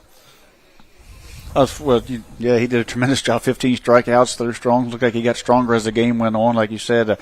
What can you say about the senior leadership? When he got a little rattled, they come out and they settled him down. But you said something in your early in your coach's interview there. You said, we haven't seen a lot of velocity. It's going to be interesting to see. And exactly on cue, you guys were behind a little bit, but the second time through, you started off the game hitting the ball into your dugout, finished the game hitting the ball into their dugout. So you made some, adjustments there. Take us through the game there in that fourth inning. I mean, this week just didn't really provide us a lot of velocity opportunities, and we talk. They love to see live pitching, and I get that, but we can't simulate what somebody like Grant's going to throw from anywhere but a pitching machine. I can't throw like that anymore, and you got to get some distance. You don't want to come up and throw from 30 feet away because it's not the same visual.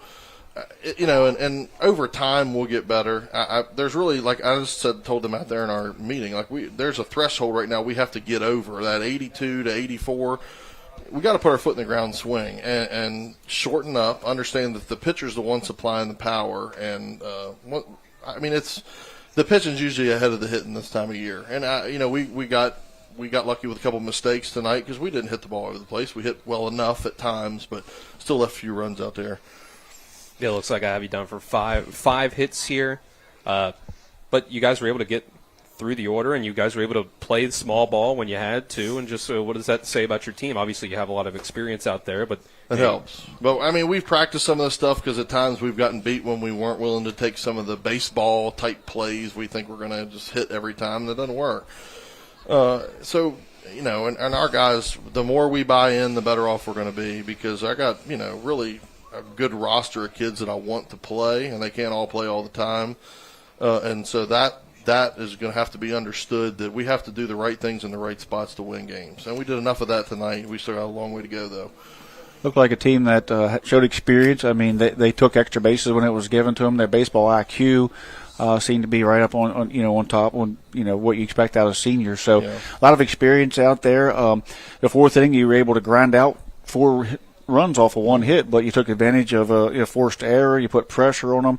Brett Pedersen runs down later in the game, on a ground ball that some guys might just lollygag down, but you guys seem like they're in every play, and seem like a hunger in that team this year. Can you have explain? been happy with our effort. That's what it takes out here. When you put pressure on somebody, especially Martinsburg's a younger team, so there's gonna be some issues with that, but they're gonna get better too. But any team that when they're nervous about you taking that extra base, that's always in the back of their mind. And speed is a weapon out here, especially when it's on base. So, we have some of that. We have some smart base runners. Some of our smarter base runners aren't the fastest ones. It's a good blend of things. And, we just got to keep practicing the right things. And, we got to play tough games like this. So last question, you got a pile of seniors in there. So And then you have to figure out leadership there. So like when they came together, you could just really see it. Like, are we looking at a Canarium Brown leadership? Are we looking at a whole group, or are we looking at?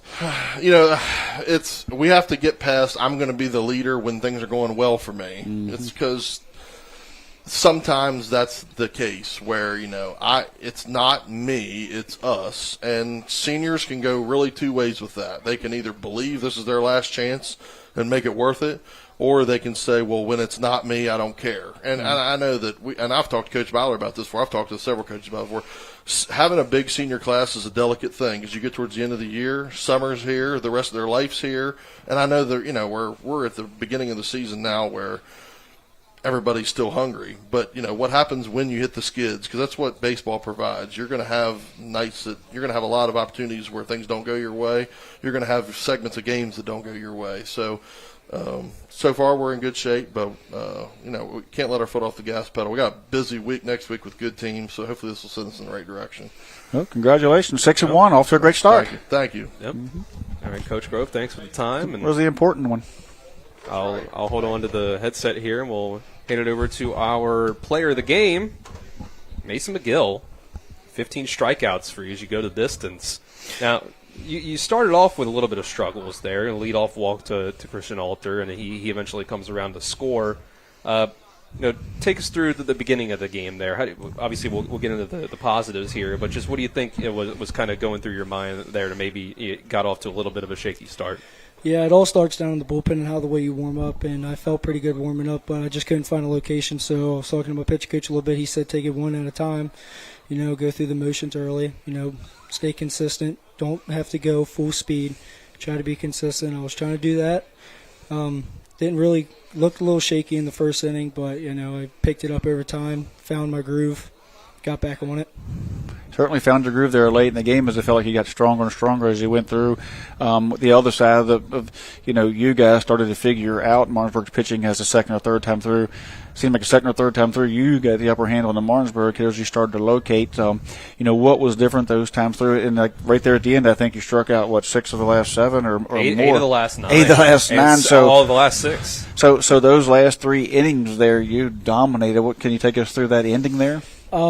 Like I said earlier, it was about finding the groove, and I feel like I had a very good stronghold on, being consistent through the zone and, being able to locate my spots and being able to mix it in with off speeds. I mean, the fastball felt really dominant for me tonight, and I felt like later in the game, I felt like I could locate it more, get more perfection on it. So it really worked out in the end. Well, the season kind of ended here last year, and there was a lot of emotion. What did it feel like pulling back in here tonight when you got when first pitch, when the Star Spangled Banner ended? What was the emotion like and the adrenaline? Just excited to be back here. It feels good to get back on the field, and you have that emotion built up from last year. Not holding grudges, but just you're just out here. You want to get your get. You want to get back at it. You want to show them what you are and what you can do. And I feel like my teammates hitting wise tonight and the defense, everything looked good, and I really appreciate my teammates for being behind me throughout the mound, and the defense was good tonight. Well, that's a big adult answer to say I didn't come in here, holding grudges. You come in here just to be, to play the game and then to be a sportsman. And a lot of sportsmanship out there. A couple of plays at second base, guys were, shaking hands a little different than what we've seen last year. But I think it's respect. I think we respect each other, and I think it was fun to watch 2 teams play in a respectful baseball game. And watch you do what you do as a sophomore is just phenomenal. So good luck to you the rest of the season. Take care of that arm, and I can't wait to see you the rest of the year and 2 more years to come. Thank you, sir. I really appreciate it, guys. Yep, Mason McGill, our player of the game. Thank you for the times. 15 strikeouts in the 7-inning complete game. Gives up 1 hit and 1 run. So that'll do it here, unless, Tripp, you have any last second thoughts? No, I think we talked it out. Like I said, I think it's, just a very hungry senior team. Martinsburg, I think, did stay, competitive and respectful. I think that's what Coach Ballard said he wanted to do early in the season. We want to be respectful. We got a lot to work on. We got to get some guys, some varsity bats, some experience. Right now, you can't go over there and, do a lot of yelling and jumping up and down, or they got struck out. They struck out. They know what they did wrong. They know what they got to work on, and they're going to get after that. Martinsburg has a great coaching staff, as well as Hedgesville, and you're going to see that team get better. We've seen Jefferson last year. We kind of counted them out early. They looked like they were getting beat. They got beat down in Myrtle Beach pretty bad, and they go, "What's going on at Jefferson?" The next thing you know, they're an out or two away from going to the state tournament. Expect similar things out of Martinsburg as they get better. Can this younger class and inexperienced class make it to the regional like Jefferson did last year? Not sure, maybe this year, but I'm certainly looking for them to get better, get competitive, and put some scare in some people later in the year. And for 4 innings here, they stood pretty basically toe to toe, except for one bad inning there. With probably one of the best teams in the EPAC right now. Especially the most experienced team with a very good, unbelievable pitcher on the mound. So. They were respectful, and then Hedgesville is just, they are who they are. They run and put pressure on you, and they get excited, and they have passion, and they get loud in the dugout, and they show emotion, and they're fun to watch. That'll do it. 6-1 win for Hedgesville here on the road at Martinsburg. 15 strikeout performance for the sophomore pitcher Mason McGill. That'll wrap things up. For Colin McLaughlin back at the studio, Kyler High and Alec Epperson behind the cameras. Nick Verzolini, our on-site producer. Trip Tobin next to me. We'll see you at the home show. Yep, I'm Dylan Bishop. 10 o'clock tomorrow and Sunday, we'll have coverage of the home show. We'll Trip's Flooring will be there. There you go. Trip will be there. We'll be there. And we'll be back with baseball here at P.O. Faulkner on Monday for Martinsburg and Hampshire. And you're signing autographs, right? Dylan signing autographs? Well, people are willing to pay the high price. Okay. Not giving them away. So everybody come see us tomorrow at the home show. Yes, well, the high price of $0 for an autograph here. So, that'll wrap things up. This has been EPAC Baseball on Talk Radio, WRNR, and TV 10. I hope you have a great rest of your Friday night.